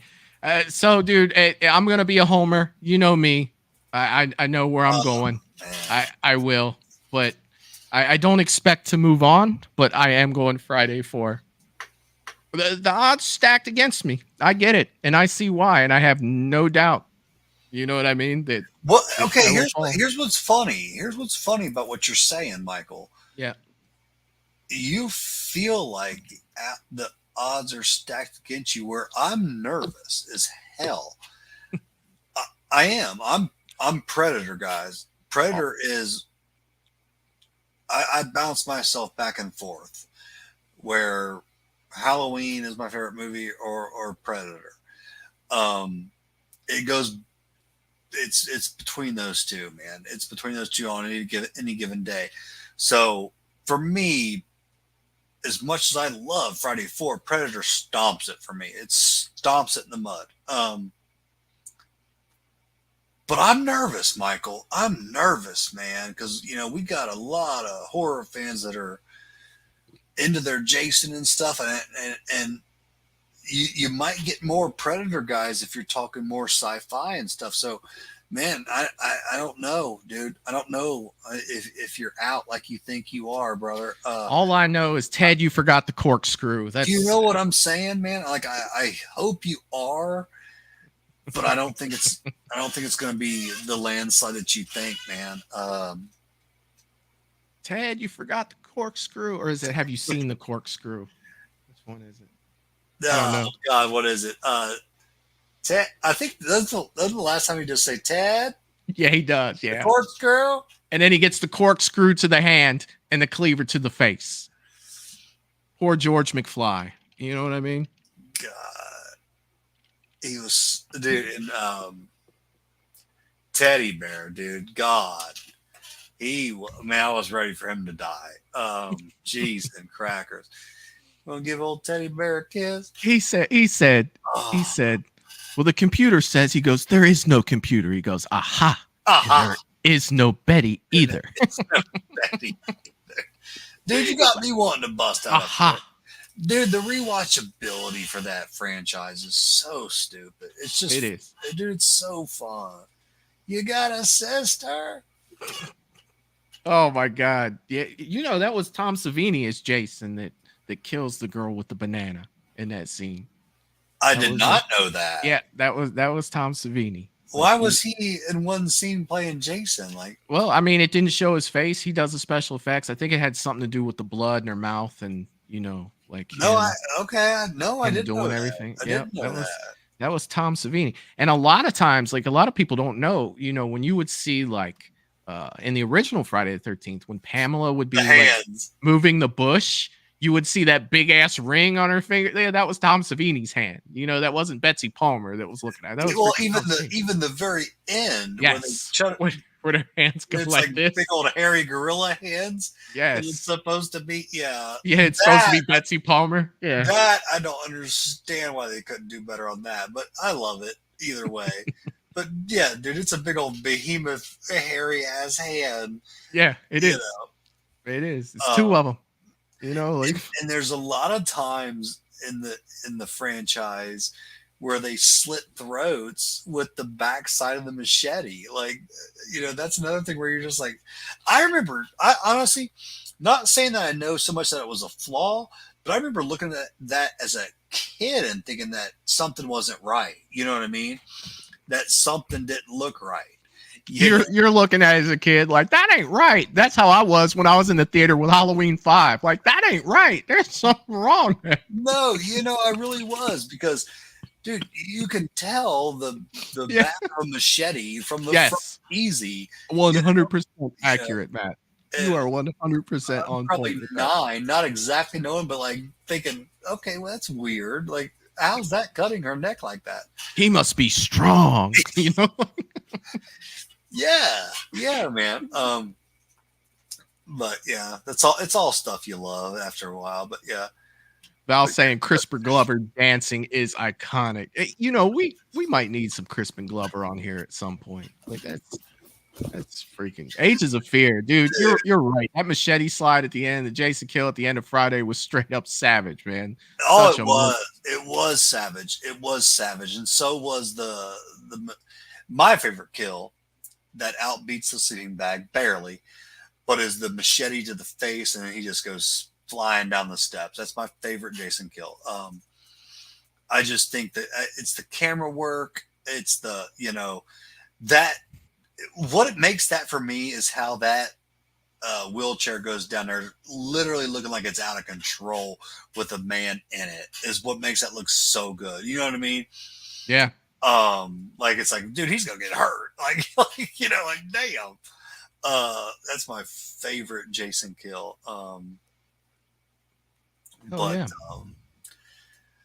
Friday did win 11-6. And Lydia's already calling for, she said the vote is rigged. I want to recount, but yet she's the counter. You know what I mean? Like this. Hey, this next one's not going to be easy either. Shitting me. No, this next one's not going to be easy either. You got Dream Warriors versus the Lost Boys. Friday 4 beat out the Predator with Arnold Schwarzenegger. Is that what you guys are telling me? Yes. All right. Give me 5 guys and I'll be back with you. So we have the Lost Boys versus Dream Warriors. Favorite vampire movie of all time, dude. I'm sorry, but the Lost Boys 100% for me. I absolutely love this freaking movie, and I can't. There's no way. No, I see this one going far, but then again, I don't know for a fact, but I'm going Lost Boys 100%. I know you're still processing. You can still take a minute if you want. No, I'm back. I'm back. I'm back. Man, I'm back. They're only noodles, Michael. I'm listening. I am shocked though, guys. I'm not even just playing. I'm shocked. But like I said, if a quarter of the sci-fi people were here, it'd be game over. I'm surprised at what you just said too, Mike. I'm taking a lot in right now. What, Lost Boys over Dream Warriors? Yeah, 100%. Yeah, 100%, without a doubt, 100 times over. No. Yeah, no. And the more you're so clear about it, the more it shocks me, because you love Dream Warriors, man. I do, but dude, that's the Lost Boys. Yeah, like that's on another level. Forgive me if I'm like, taking some shit in right now. So for me, I'm gonna piggyback off of you, and it's gonna be Lost Boys. It's not gonna be as, I'd say, as massive of a landslide for me. But yeah, it's a super fun movie. It's a super fun movie. But so is Dream Warriors, man. So is Dream Warriors. So I'm gonna give it the slight edge, and I'm gonna go with the Lost Boys. Gotcha. Yeah, in my mind, dude, it's like an avalanche. I think that they're two totally different types of movie that are made in different ways, and I think that Dream Warriors is good. A lot of shit coming at me for a minute. As good as it is, you know what I mean? Like Dream Warriors is great, but I think the Lost Boys is on another level. Kind of like, Which it's exactly what I thought would happen with Predator and Friday 4. You know what I mean? Like that's 100%. I just feel like the Lost Boys, like production wise, music, cinematography, story, like it's here. And you don't want to have a few people going in as horror fans trying to battle the Predator in a sci-fi setting. Like, no. Yeah. It's going to get annihilated. But, yeah. Sean is in the chat. What is up, Sean? How you doing, man? Good to see you, Sean. Let's see. Lydia's saying the Lost Boys has won with 13 votes, and the Dream Warriors had Byron with 1 vote. So we are doing 1 for Dream Warriors and 13 for the Lost Boys. All right, dude. We're going to Nightmare on Elm Street, the OG versus American Werewolf in London. Okay. I think this will be fun to see, where the chat goes with this one. Like, I think that this would be a fun battle in the chat, because I know that, Nightmare 1, dude, that's OG, Nightmare on Elm Street, Robert versus American Werewolf in London. I think it'll be close. I do. But then again, what do I know, right? I'm going with Nightmare, but I already know you're going with Nightmare. Like, which are you going with, Matt? Nightmare on Elm Street. you still process? Which one are you still processing? It's not that I don't like bashing anything that I know is very popular. I don't want you guys to think that I just love doing that, because I don't. I don't. But that's just where I am with American Werewolf in London, man. I watched it, and it had been so long. Like, I was really excited, thinking I'm watching it. I'm not even going to go on. I'm going to shut up. Just not on board with that movie. A Nightmare on Elm Street for me. I love it. It's way up there with one of my favorite horror movies of all time. The creativity, where the hell did they get this badass look for Freddy Krueger? His weapon is, in my opinion, hands down the baddest ass horror movie villain weapon of all time. Like, of all time, nothing comes close. That glove is so creative. It's annihilating American Werewolf in London for me. Yeah, there are a lot of votes for Nightmare I'm seeing. Ages of Fear is saying American Werewolf all the way, man. Hey, dude, like that's awesome. There's people that love it. And Wayne says American Werewolf in London just to annoy Matt. Love you too, Wayne. Tim's going werewolf. I don't think that's gonna be enough, though, you guys. Dude, I love you, Tim. Man, I just don't see it. James is saying, gotta love the glove.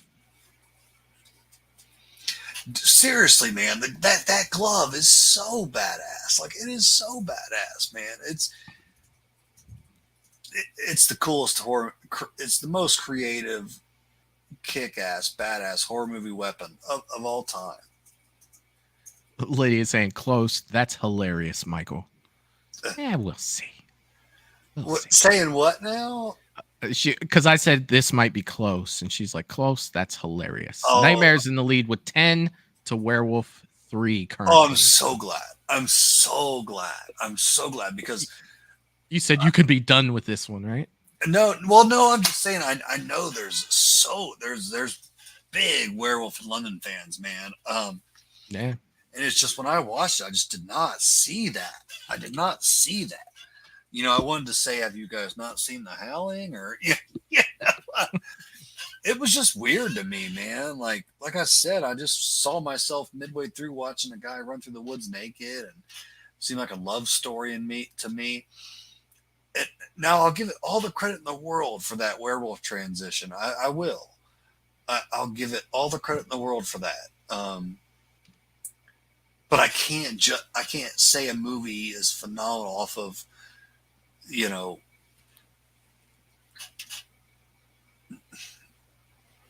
just practical effects alone. I still need more. Lydia is saying that it was super close, talking shit, on Elm Street, winning 10 votes to 3. And that's cool, man. The next one is Child's Play and The Thing.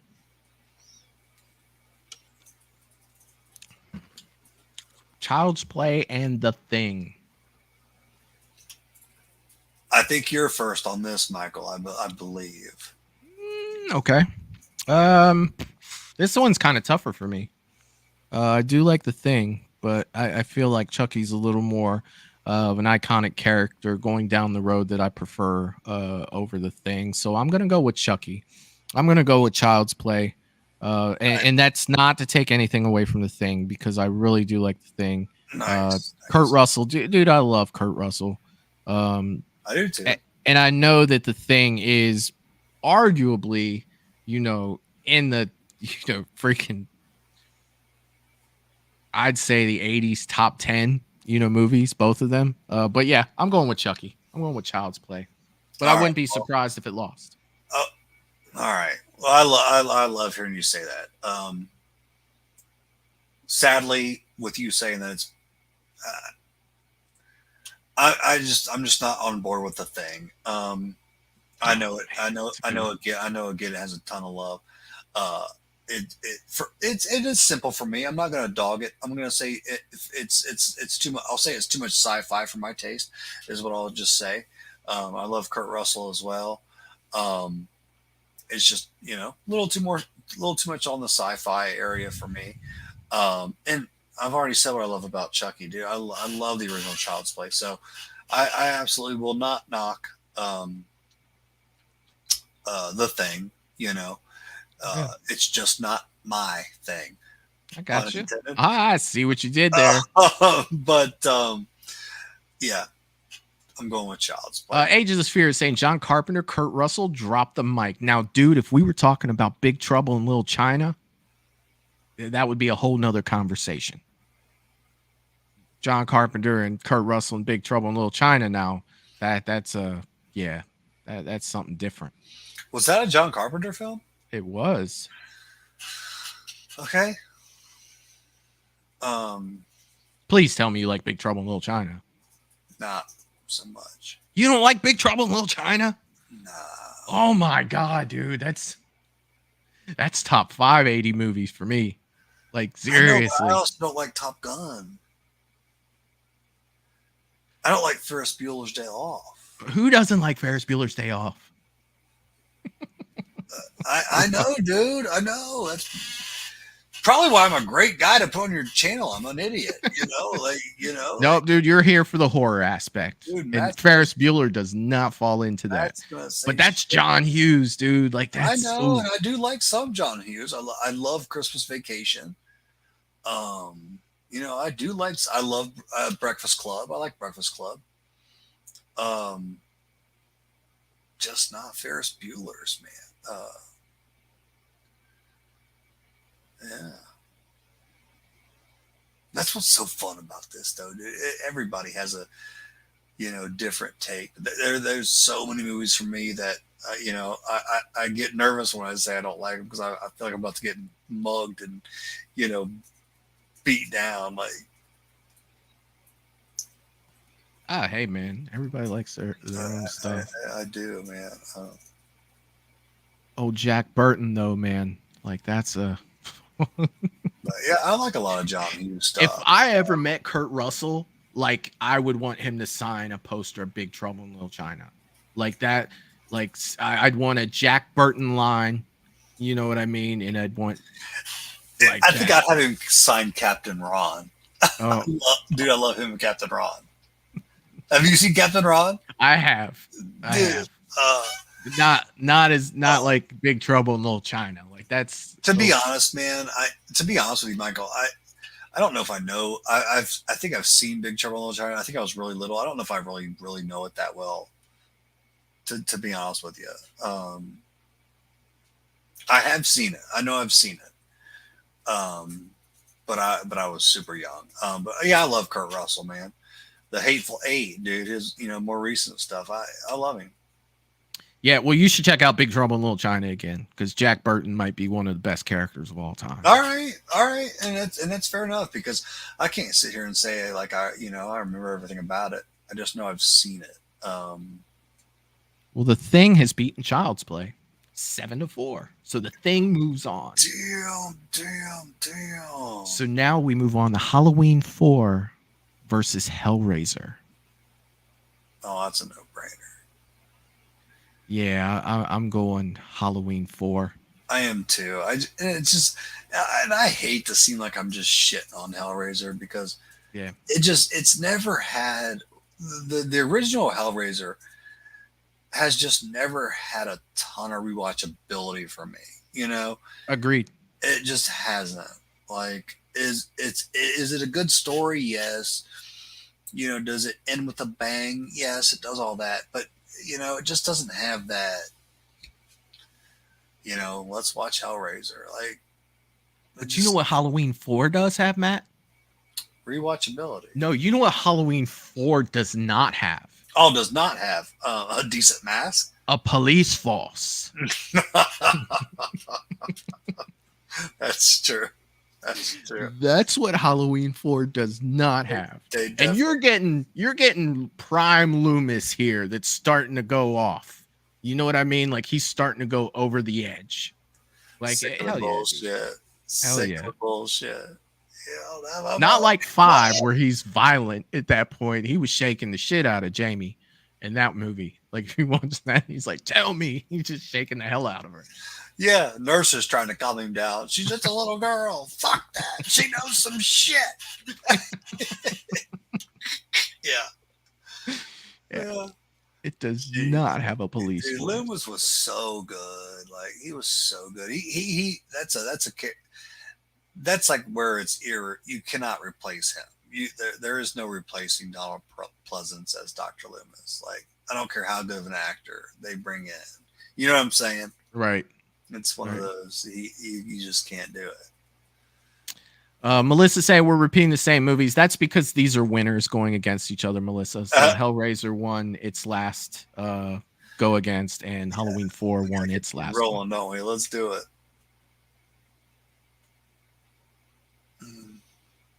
Jerry's saying, considering my profile pick, I have to go Hellraiser. Hell yeah, man. Hell yeah. Well, Jerry, yeah, but don't just go off a profile pic, man. What's your favorite there?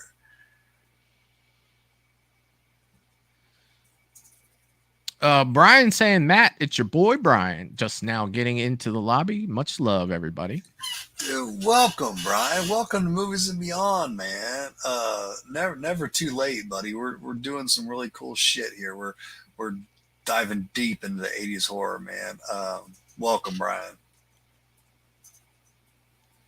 Lydia is saying, going once, going sliced.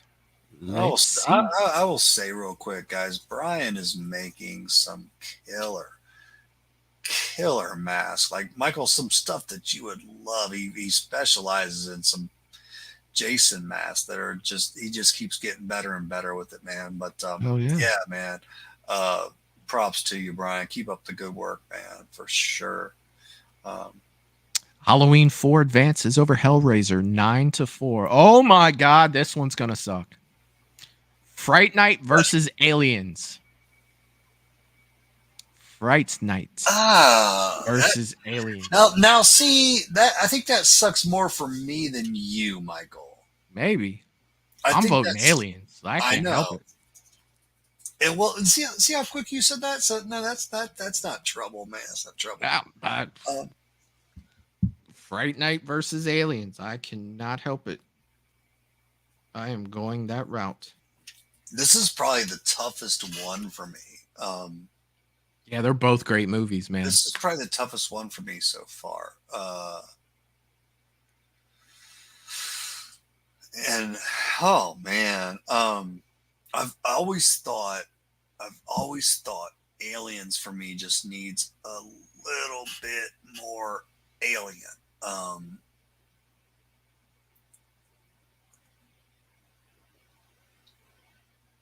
gosh, man.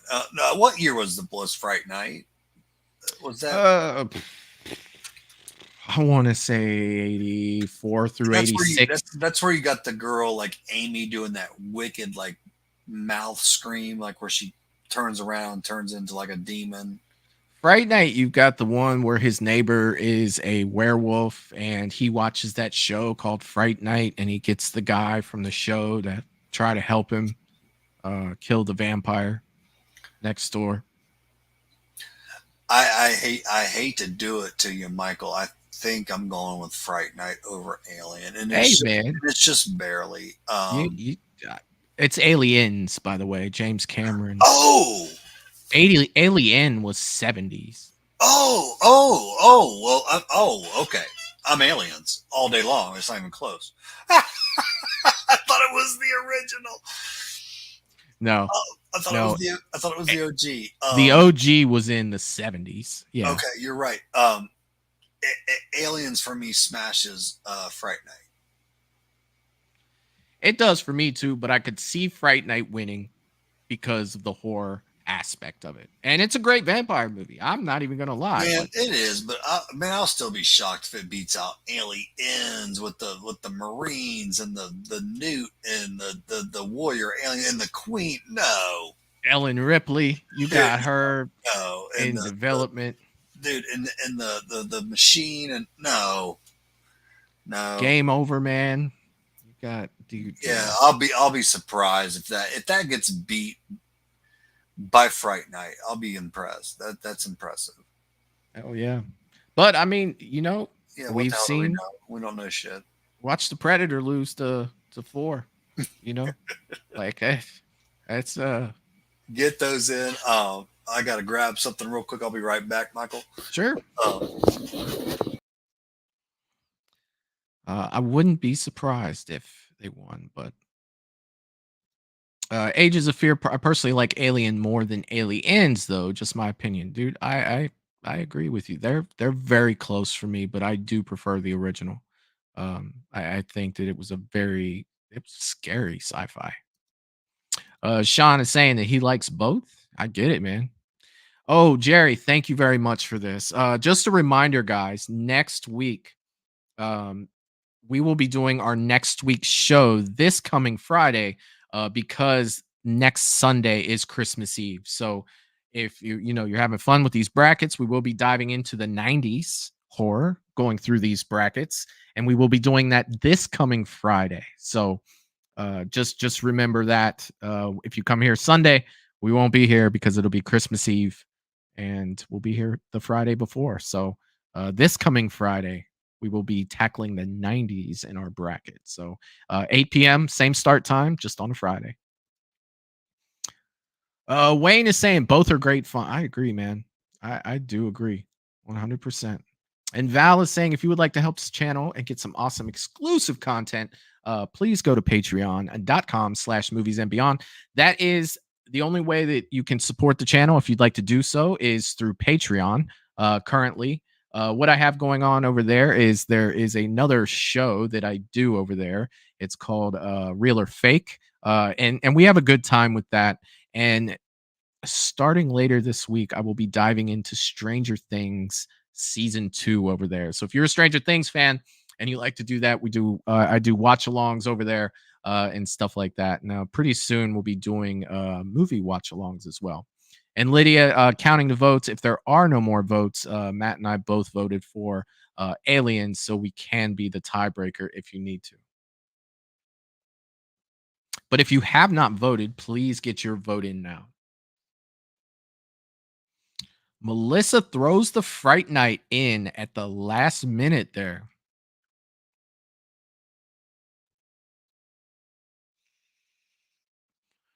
That's crazy. That is freaking crazy. Tim saying he's never seen Stranger Things. Dude, it is very sci-fi, retro. It takes place in the 80s. It starts off one way and it's kind of ended up somewhere else, but it's ended up more on the horror aspect of things. And I've loved it since it came out. I absolutely do love Stranger Things for sure. What is up, my man? I think Fright Night's about to take it. Fright Night's about to take it. Dude, that is nuts. That's all good. I mean, that's what makes that fun. But like that is nuts to me. Yeah. That's nuts to me. Oh yeah. You know what's gotten stomped tonight? What's that? Sci-fi. Oh yeah, the sci-fi horror. Absolutely, yeah, definitely. Sci-fi's gotten stomped. Pedro has broken the tie. Fright Night wins 7-6. Fright Night moves on. I'm just saying for fun, in my opinion, like if Aliens is getting beat by something in the horror genre, it's gonna be like, in my opinion, it's gonna be like a Halloween or that's surprising. Oh yeah. So it is game over, man, for Aliens for tonight. So moving on. Maximum Overdrive, the Freddy versus Jason of this bracket tournament. I said Maximum Overdrive versus the Evil Dead. Who goes first between me and you? It doesn't matter. Why don't you go ahead and vote first? On this one, I'm going to go with Evil Dead. I like Maximum Overdrive just for the bonkers movie that it is, you know. But I'm going to watch Evil Dead just a few times before I'm going to put it in Maximum Overdrive. And I do enjoy Evil Dead. I'm not the biggest Evil Dead fan, but it's the camera work and everything is so unique, and the makeup for its time is still creepy, guys. It's still creepy. You watch that by yourself in a dark basement or something, it is still creepy to this day. So I give Evil Dead a lot of props. I'm gonna choose it over Maximum Overdrive.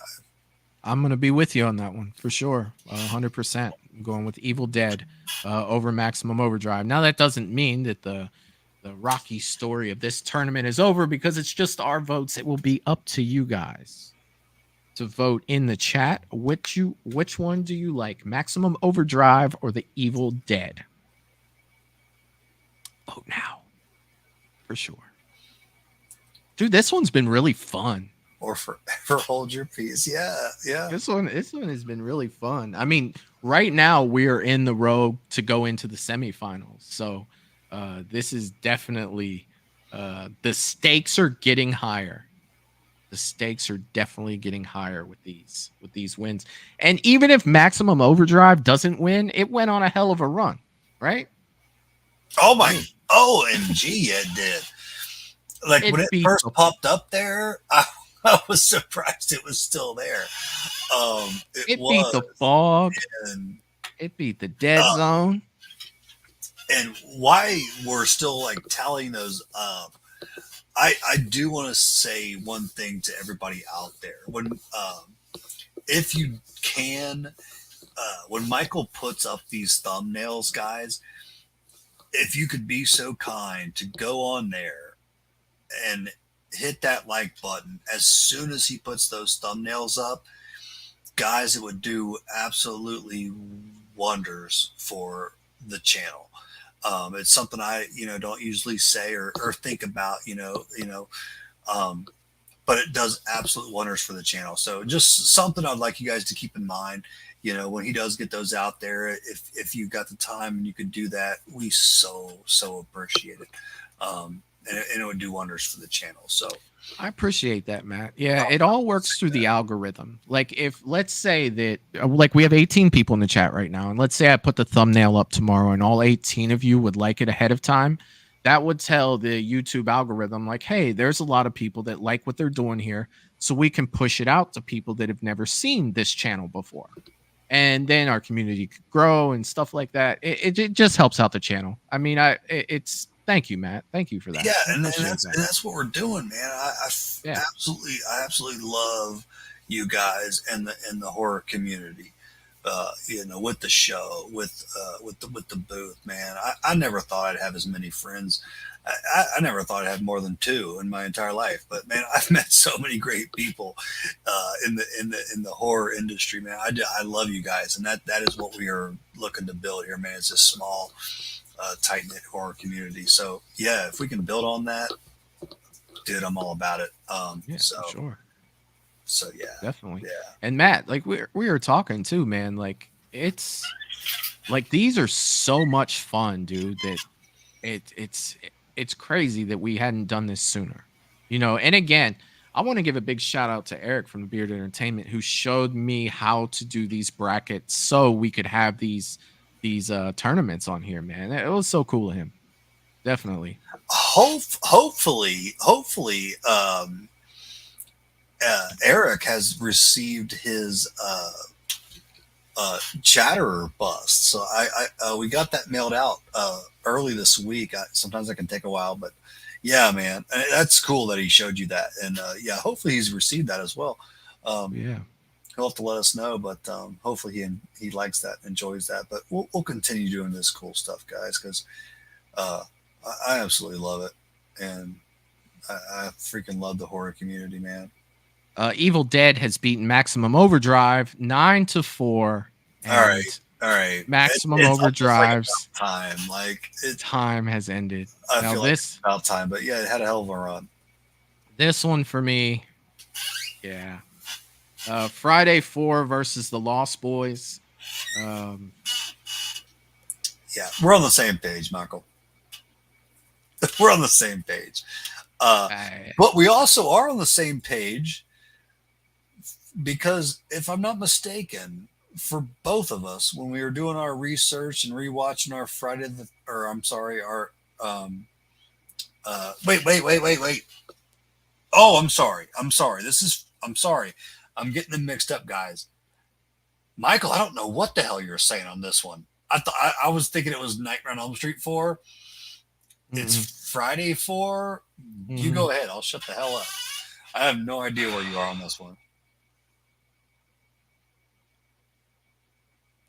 And maybe I know what the answer is, right? I do know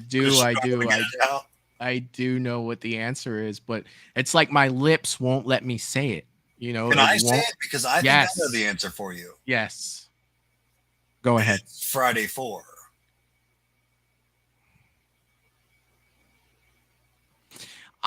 You know what? It's got to be Friday 4. But Michael's voting for the Lost Boys on this one. I am. It hurts my soul. It really does hurt my soul. I am going for the Lost Boys because I feel like it is a better movie. I feel like, oh my God, my mouth doesn't want me to do it because I love Jason, dude, and Jason is my guy, and this is that's your favorite. Yes, it is my favorite Friday movie, and it is. No, but you already said it. So you already said it. I did. So I did. I'm going with the Lost Boy. Not that it matters. You know what I mean? Because unless there's a tie, and if there is a tie, it's like we're not going to help it anyway. But dude, I love Friday 4 so much. But the Lost Boys, there's just, oh God. See, the score, the people that are in it, the story, it's the Lost Boy. I can't. You are a lot of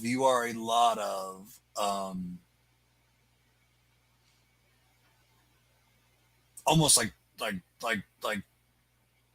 true 80s, like where it's, when it takes you back, when it has, main characters, you stay true to those films. I get that. For me, I'm going Friday 4. And I love you for it, man. I do. I do. I didn't think that one would piss you off. I do. I love you for it, buddy. And I love Lost Boys, but it's not on the top tier of the Fridays for me. So yeah, let's see where everybody goes. Michael, you just try to chill out, calm down. Yeah.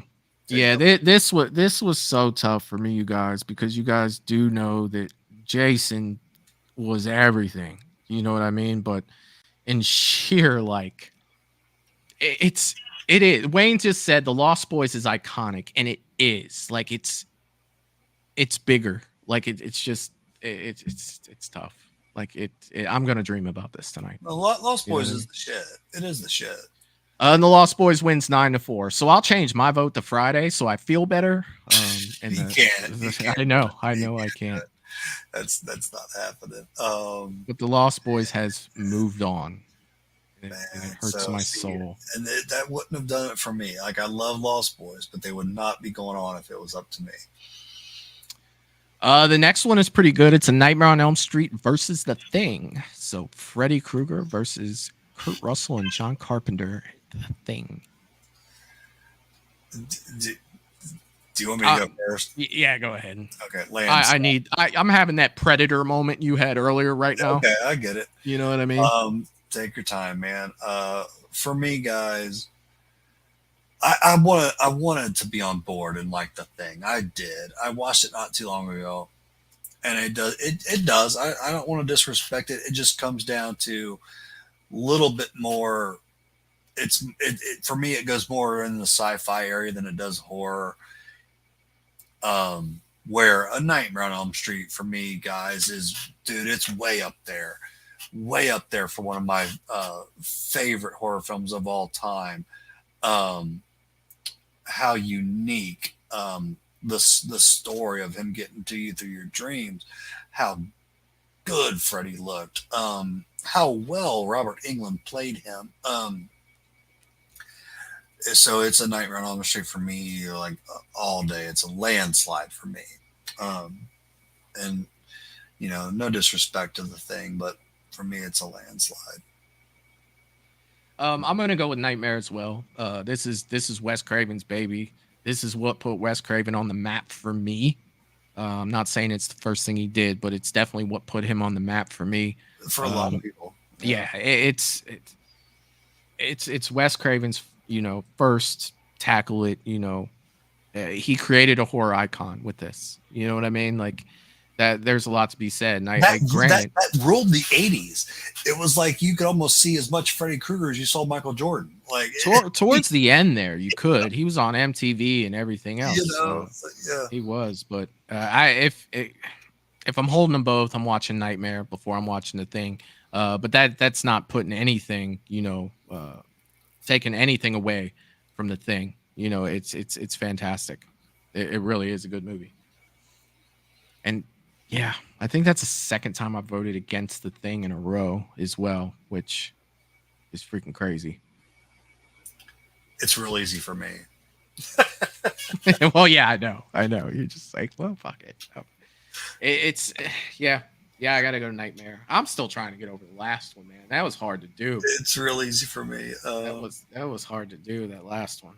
I had a lot of hard ones, man. My Christine's gone. My Predator's gone. Yeah. My Predator's gone, and I'm still talking Maximum Overdrive and shit. What the? Come on, dude! Like, make a man flip out. Yeah. But that's what these tests are for. Oh, buddy, the last one had me looking into my soul.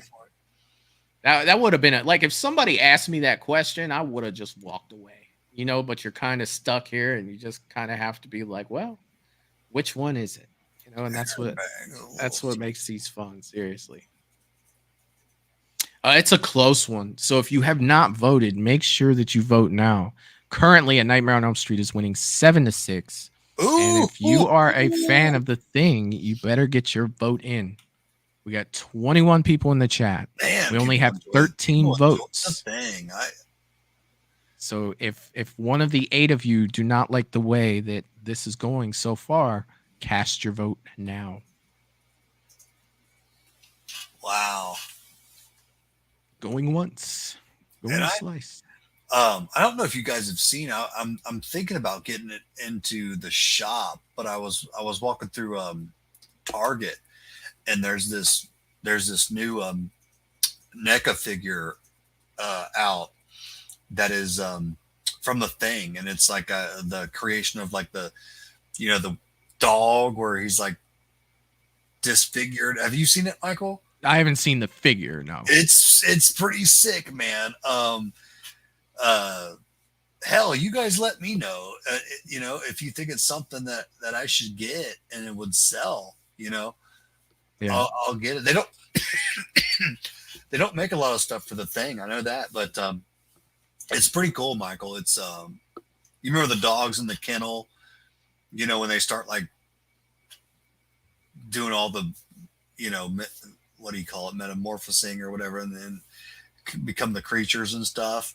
It's this whole figure with all that elaborate stuff going on. It comes in a big old box set, so it's pretty cool. That's awesome. The coolest NECA that I've seen that just came out in this, the new 4 that they released. Yeah. I really like that My Bloody Valentine. I think that one looks sick. Okay. That one looks freaking awesome. Okay. The ultimate. Yeah. Okay. I love the ultimates for sure. Ages of Fear is saying Jason votes for The Thing since Michael betrayed him. Oh man, you really know how to kick a guy when he's down. Sean is saying Blockbuster or Hollywood Video. I'm going Blockbuster all day. All day. See, that's I'm out of that one. I'm out of that one because I had this generic it was called Four Seasons Video that was in Lebanon. Mm-hmm. That was my shit. That was my go-to. So I didn't do really the Blockbuster or the Hollywood. I went to Lebanon's Four Seasons Video. You know what I'm saying? And I loved it, man. My mom worked at a littler one when I was a kid. Yeah. And it was called Video Village. Okay. And that's the one I would go to. But, choosing between Hollywood and Blockbuster, I'm going Blockbuster. I would actually probably say Blockbuster as well. But yeah, like I said, man, it's like if I put up there Four Seasons Video or Blockbuster, they won't know what the hell I'm talking about. Right. But dude, that's what we hit up, man. It was right there in Lebanon. Right next to it was Little Caesars Pizza. We could get a pizza, get Nightmare 4 and just to make it an evening, like for sure. Yeah, La Rose's was right across the street for us. Dude, you can't beat it, dude. They were right there. Be back right now. But Video Village, when they closed, because eventually Blockbuster started. They couldn't keep up. So I started going to Blockbuster after that. But the next one, Matt, is Halloween 4 versus Fright Night. Yeah, it's like, dude, let me be 10 again. Like, God. And then when my parents would kind of stray off, I could kind of like peek into like the, X-rated section for like 2 seconds. Like, we didn't have one of those. And act like I just kind of like just wasn't sure where I was. You just wandered in there like you were lost. Yeah, it was awesome. So, all right. Halloween 4 and Fright Night. All right. Halloween 4 and Fright. Dude, there's not going to be a lot that's going to be Halloween's for me. It's Halloween 4. Right. And 4 and 5 were like, because I am just a tiny bit younger than you, Michael. Tiny bit. So the 4 and 5 were really, really popular when I was a younger kid. So I those were like the ones that introduced me to Michael. I was watching a lot of 4 and 5. Yeah. The first one I remember going to the theater for was 6.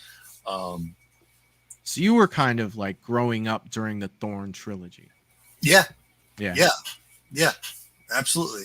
Absolutely. I didn't watch the original Halloween until, dude, it was many years later, where I was like, well, I love this Michael guy. I should probably check out his, origins. Right. But tore up 4 and 5. So Yeah, Hell yeah, man. love Fright Night, but it's no Halloween 4 for me. It's not even close. Me, it was the OG, and I think that's why I have such a problem with the Thorn stuff. Because it was just so much different than what I had originally seen. You know what I mean? I can see that. It's like, why is Michael have friends? Like, why does Michael look like Nicolas Cage? It's like, what are we doing here? Like, why is this happening to me right now? Yeah, I'm going Halloween 4 for this one. I do love Fright Night. Don't get me wrong. But I'm gonna go with Halloween 4. If it was Halloween 5, I'd take Fright Night. But Halloween 4, I will take that one over Fright Night. And see, I'll welcome that. I'll say with part 5, I would actually still go with part 5 over Friday Night. I don't think 5 is great, but I'm not as big of a hater on 5 as a lot of people. I don't think it's great, but I don't think it's the shit show a lot of people, claim it to be. But that's all I'll say. Oof. But I mean, growing up different times, I guess you look at things differently, and that's yeah. Because like you're right there with my my oldest brother. You guys are the same age. He was tearing up. He knows everything about the He-Man and Castle Grayskull and stuff, where I didn't. Skeletor might have been the best villain of all time, cartoon wise. By the way, I love Skeletor. I don't know much about him, but like I've said 1,000 times on this channel, I'm all about it's art for me. How they look, how I love the look of Skeletor. I don't know if it was Lydia or Jerry that showed me this guy's collection that had a Skeletor bust, like a life-size bust. And Michael, if you love Skeletor, dude, like, man, I found Skeletor humorous. Like he made me laugh. Like I would have this in your collection. It was so badass. So Lydia just raised her hand. It was Lydia that showed this to me. But man, it was so badass, man. But yeah, dude, I like Skeletor. But I don't know a damn thing about him. I just know he looks cool. Yeah. The toys I was messing with were just tiny bit after that. So it was like Turtles and it was a lot of Ninja Turtles, things like that. I got you. But yeah. Well, this is the semifinals. We only have 3 left to do total, and it's over. Let's do it, man. The Evil Dead is now going up against the Lost Boys, and for me, this is not even a contest. I would not have this where it's at if it was up to me. Go ahead, Michael. The Lost Boys, 100%. That is all. I won't even waste any time. It's Lost Boys for me, 100% as well. I like Evil Dead. I don't love it. I like it. I respect it for what it was. I definitely respect it. But it's no Lost Boys. Yeah. I mean, it's just Lost Boys just has so much going for it. Lost Boys for me is also not a lot of the things that have already been beaten. But man, here we are. So Lost Boys for me. 100%. And I mean, it'll ultimately be up to the chat. While the votes are coming through, we were talking about like toys and stuff like that, man. From the 80s. It's fun to talk about. It's like, with me, like, yes, there were He-Man stuff. There was also Star Wars stuff, like that was really big in my age bracket because G.I. Joe was big. There was a cartoon, Voltron, that came out before, like the Power Rangers was like a cheap knockoff of Voltron when that came out and got real popular. That was big. A lot of that early stuff, man. Teenage Mutant Ninja Turtles, I may have had 1 or 2, but that was like towards the end of me, collecting figurines and things like that as a kid. Yeah. But the main Transformers was big. Like that was huge. Yeah.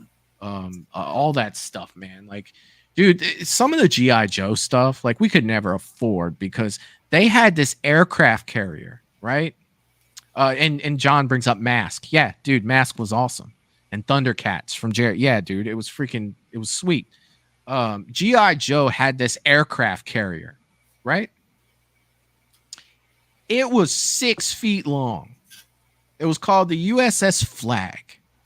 And the big jets that the G.I. Joes could fit in could land on this bitch. Like, I asked my dad for that. Like, I want the aircraft carrier. He's like, I want a Corvette. You know, like, let's go. You're not getting it. There's no way. Right. Even if we could afford it, there was nowhere to put it, dude. Like, it was so big. It was freaking crazy.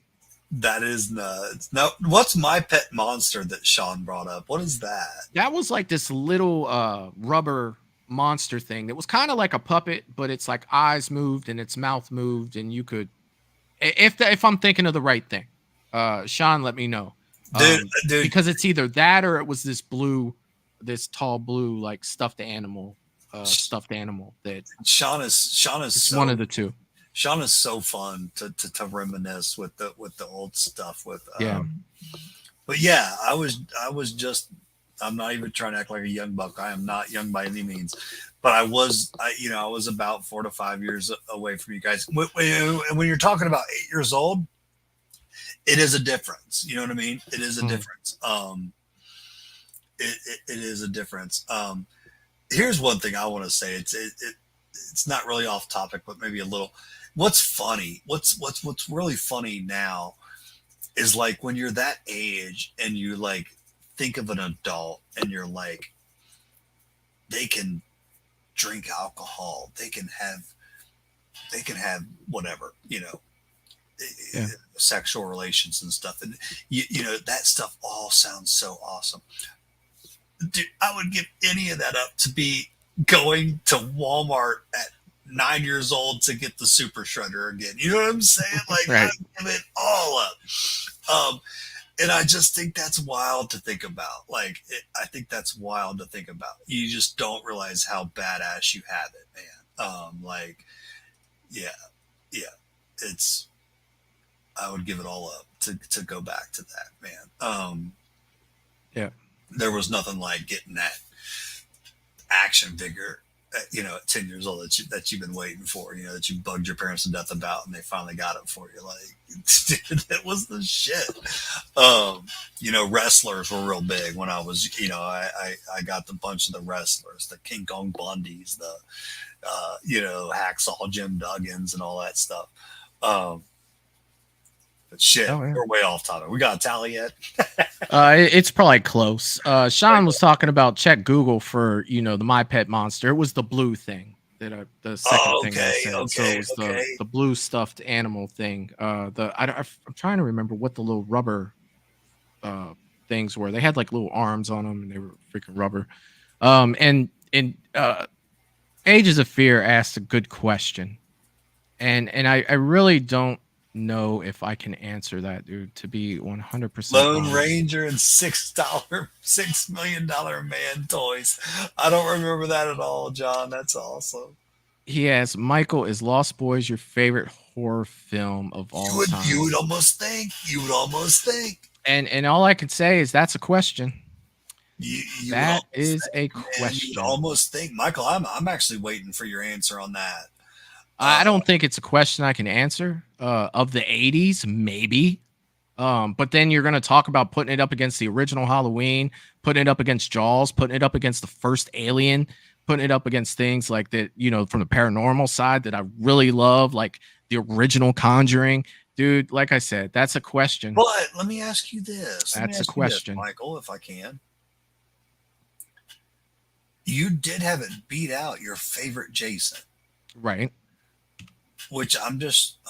But the original Halloween beat out my favorite Jason when we did the three all together too. Wow, yeah. So basically, Jason kind of takes over because of Jason as a whole.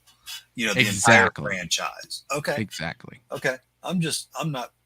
But I mean, when you compare it to like Halloween, right? I think that the original Halloween I like better than any Friday the 13th. But if you want to talk about a franchise, I think that Friday the 13th has better movies than Halloween does. I think they're more consistent. Like Halloween is either way up here or it's down in a shithole. like they were up and down for me like this. I just didn't know. Yeah, where Freddy was or Jason was kind of like, like it wasn't as good as this Halloween, but it was way better. 6 months from now, you'll shock me again when you say possibly. The Evil Dead. Hold on a second. Did I get that wrong? I think I wrote that wrong. The Lost Boys one with 8. Holy shit.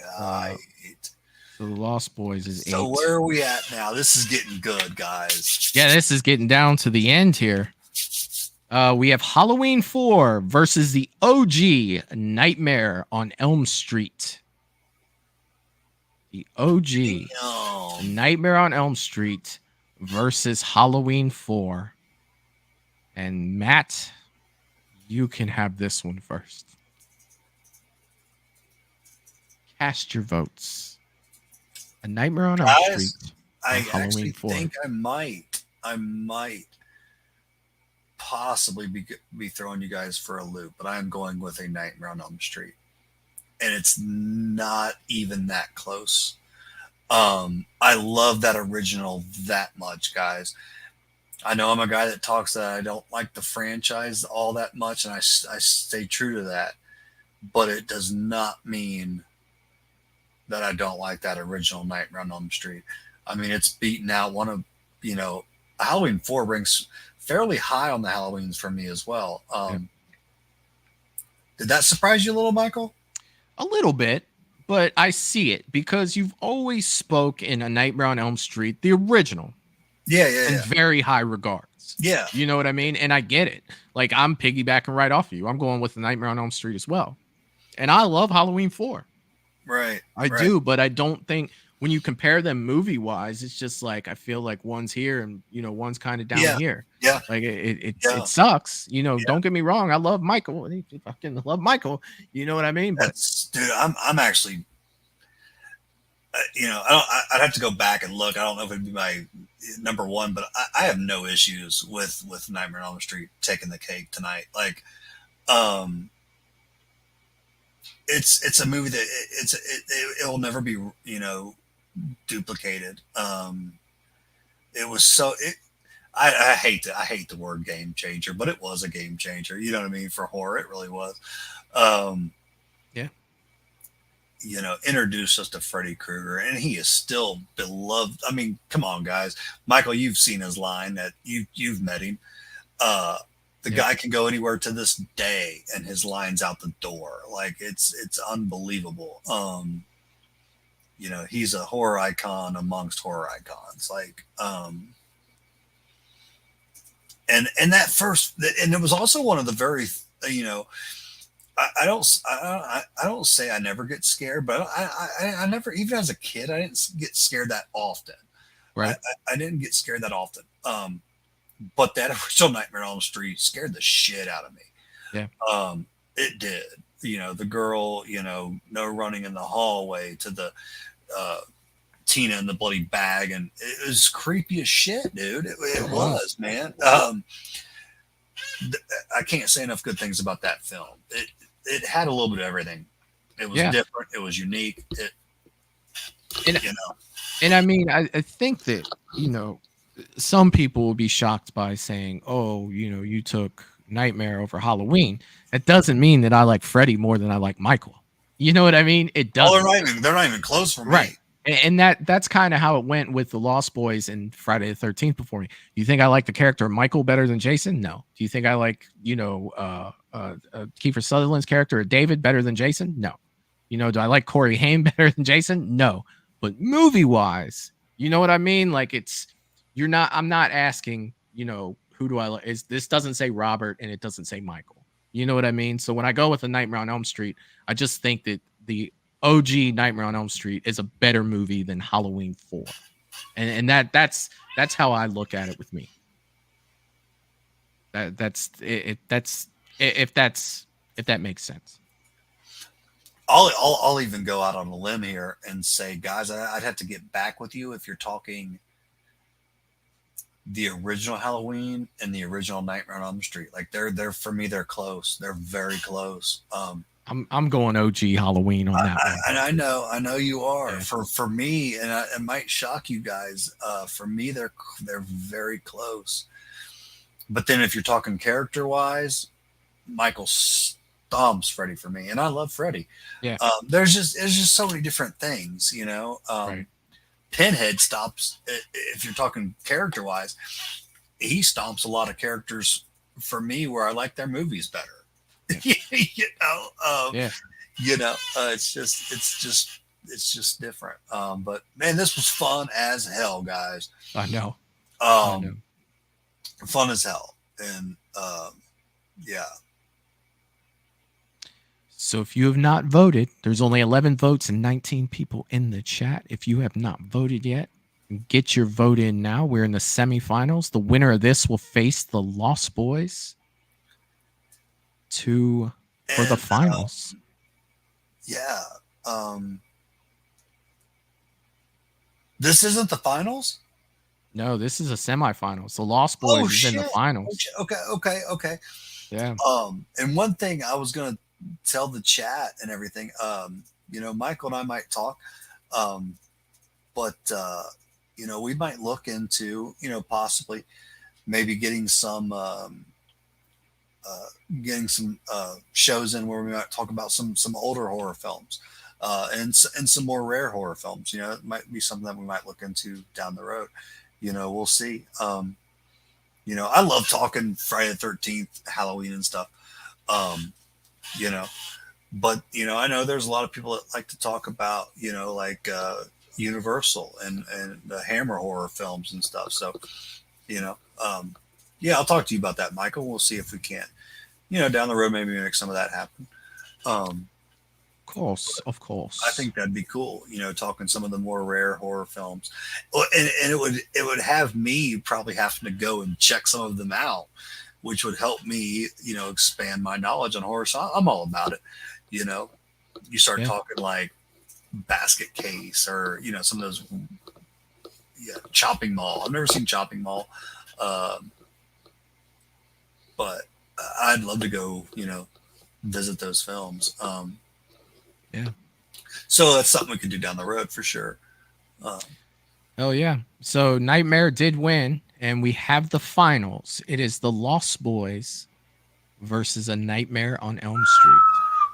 I want you to go first. I'm putting you on the spot here, Michael. I'm going Lost Boys. I am going Lost Boys over OG Nightmare. And I do have Nightmare on Elm Street.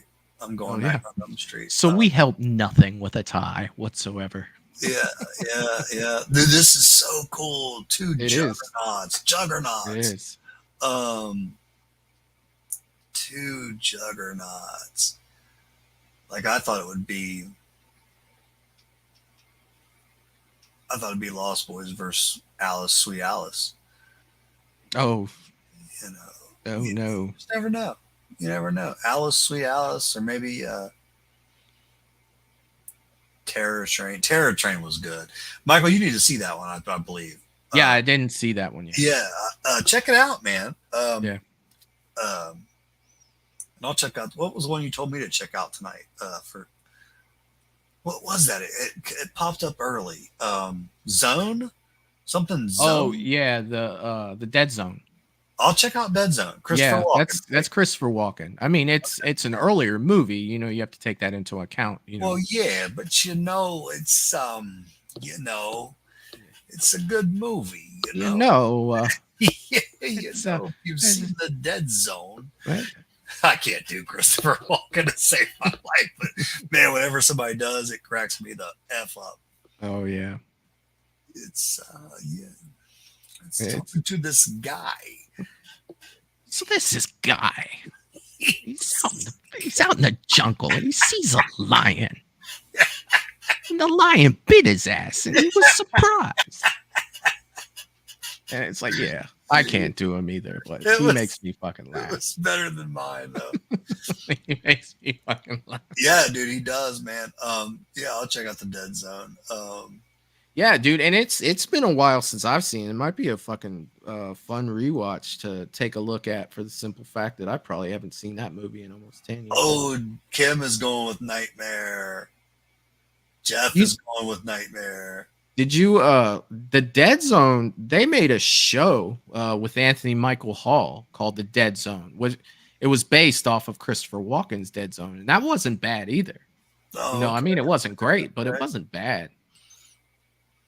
Now I'm hearing Christopher Walken and everything I say. Oh, Tim says the overrated Lost Boys. I love it, Tim. I love it. That's some shit I would say. You are smoking. I mean, I don't think it up with the Lost Boys, but that's some shit I would say, and I welcome it. The Shape says Nightmare on Elm Street. I love the Shape's little icon there with the Rob Zombie Myers. Yeah, guys, man. I was able to click on comments and I can see this stuff now. It's crazy. Ages of Fear. I have not seen Alice, Sweet Alice yet, but I have not forgotten about it. We've had a move lately with booths and stuff that's been crazy, but I've not forgotten that.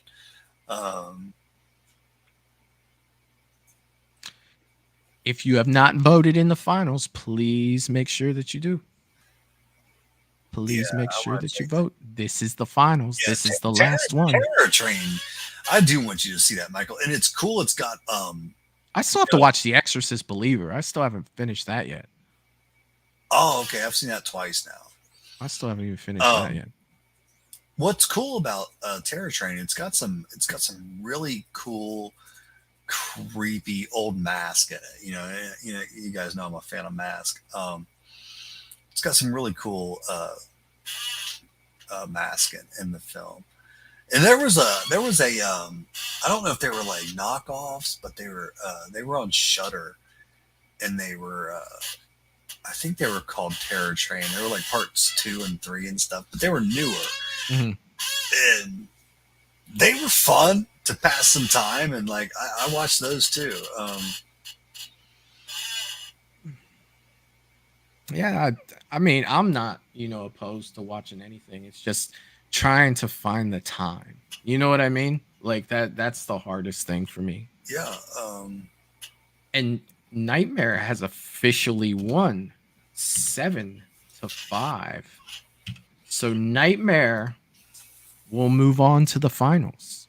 It has won the 80s bracket. A Nightmare on Elm Street, the OG Wes Craven's Nightmare on Elm Street, has won the 80s bracket. That's pretty cool. I mean, if it wasn't going to be Predator or Christine, I'd want it to be Nightmare on Elm Street. Oh yeah. I would have loved. I'm happy with that. And I mean, that's the cool thing about these brackets, man, is we look over this bracket, and not everybody will be happy, but it was done collectively. Like, I don't think that you and I were the deciding factor on any of these, and if we were, it might have been one. No, it didn't feel like it. It sure as hell didn't feel like it. So like, would this be my bracket? Probably not. Would it be your bracket? Probably not. Would it be anybody in the chat's bracket? Probably not. But collectively, you know what I mean? Right. This is what we got. This is from the people that voted. And before I forget, I want to give a few little shout outs there. One's going to go to Jerry and little Jerry and Gina. You guys, got me some things for Christmas, and I've got to spend a little time with you guys lately, and it's been a pleasure. And I want to say Merry Christmas to you guys, and thank you very much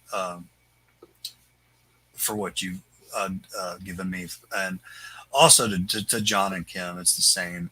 You guys got us some gifts for Christmas, and I just really, really appreciate it. And I love spending time with you guys, and if I don't say enough, you mean a lot to me.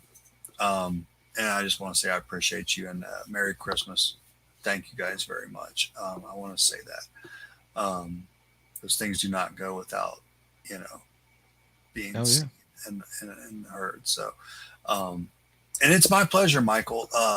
You guys are amazing. I'm excited to get back on here right before Christmas on Friday. That's going to be fun as hell, I think. Yeah, it definitely will be. It's a different day for us. Because I'll be coming straight from work. So I'll do what I have to do to get myself ready to rock and roll. But I'm gonna be stoked, man. I'm very excited for these holidays. I feel like I've been blessed, and yeah, Okay, man. cool. Yeah. Yeah, man. Well, we'll get on that Friday. So don't forget our show will be Friday. Tune in tomorrow where Eric, the Bearded Entertainment, and myself and Brandon from I Like Scary will be visited by Aaron Carlson and Charles Lawson, who were the creators of the Halloween fan film, The Shape. We're going to go ahead and watch that tomorrow. They're going to be sitting in with us, kind of telling us what it was like for them to make it and everything. And I think that that's going to be a fun ass show. Anytime the creators come with you, that's freaking awesome. Wayne, I will see you here on Movies and Beyond when I can after my operation, dude. All the best luck to you, man. I hope everything goes smooth, and I hope you get better soon, dude, so you can get back to us, man, because you'll definitely be missed, my friend. Your comments, especially, dude. I always look forward to what you have to say in our comment section. But yeah, so absolutely. Merry Christmas, Russell. Same to you. And everybody, man, be able to tell you guys all that stuff Friday because it won't be the holidays yet. We'll be on before the holidays, so that's going to be super fun to do. But yeah, be sure to check out the show tomorrow. I think that it will be great. And then Tuesday nights I'm over on Eric the Bearded Entertainment's channel, where we usually dive into a bunch of Scream fan made stuff, and he's got some cool shit coming up over there for us to do as well. So if you do want to support the channel and you want to do it outside of YouTube, you can always do that on Patreon at www.patreon.com/moviesandbeyond. And that helps out over there as well. So Matt, another great show, buddy. Definitely love having you on here, dude. These are always fun on Sundays, man. And I can't wait till Friday. Hell yeah, man. I'm going to smash some pizza and watch a horror movie. Love you guys. Yeah, man. Merry Christmas to all of you. And we'll chat Friday. Sounds good, man. I'll talk to you for just a second backstage for you. Peace out. And everybody else, I want you guys, thank you. This has been another fun ass night on here, going through all these and finding out that A Nightmare on Elm Street collectively was the winner tonight. So yeah, man. Hell yeah. So all right, guys, we will see y'all next time. Peace. Toodaloo, motherfucker. Hey.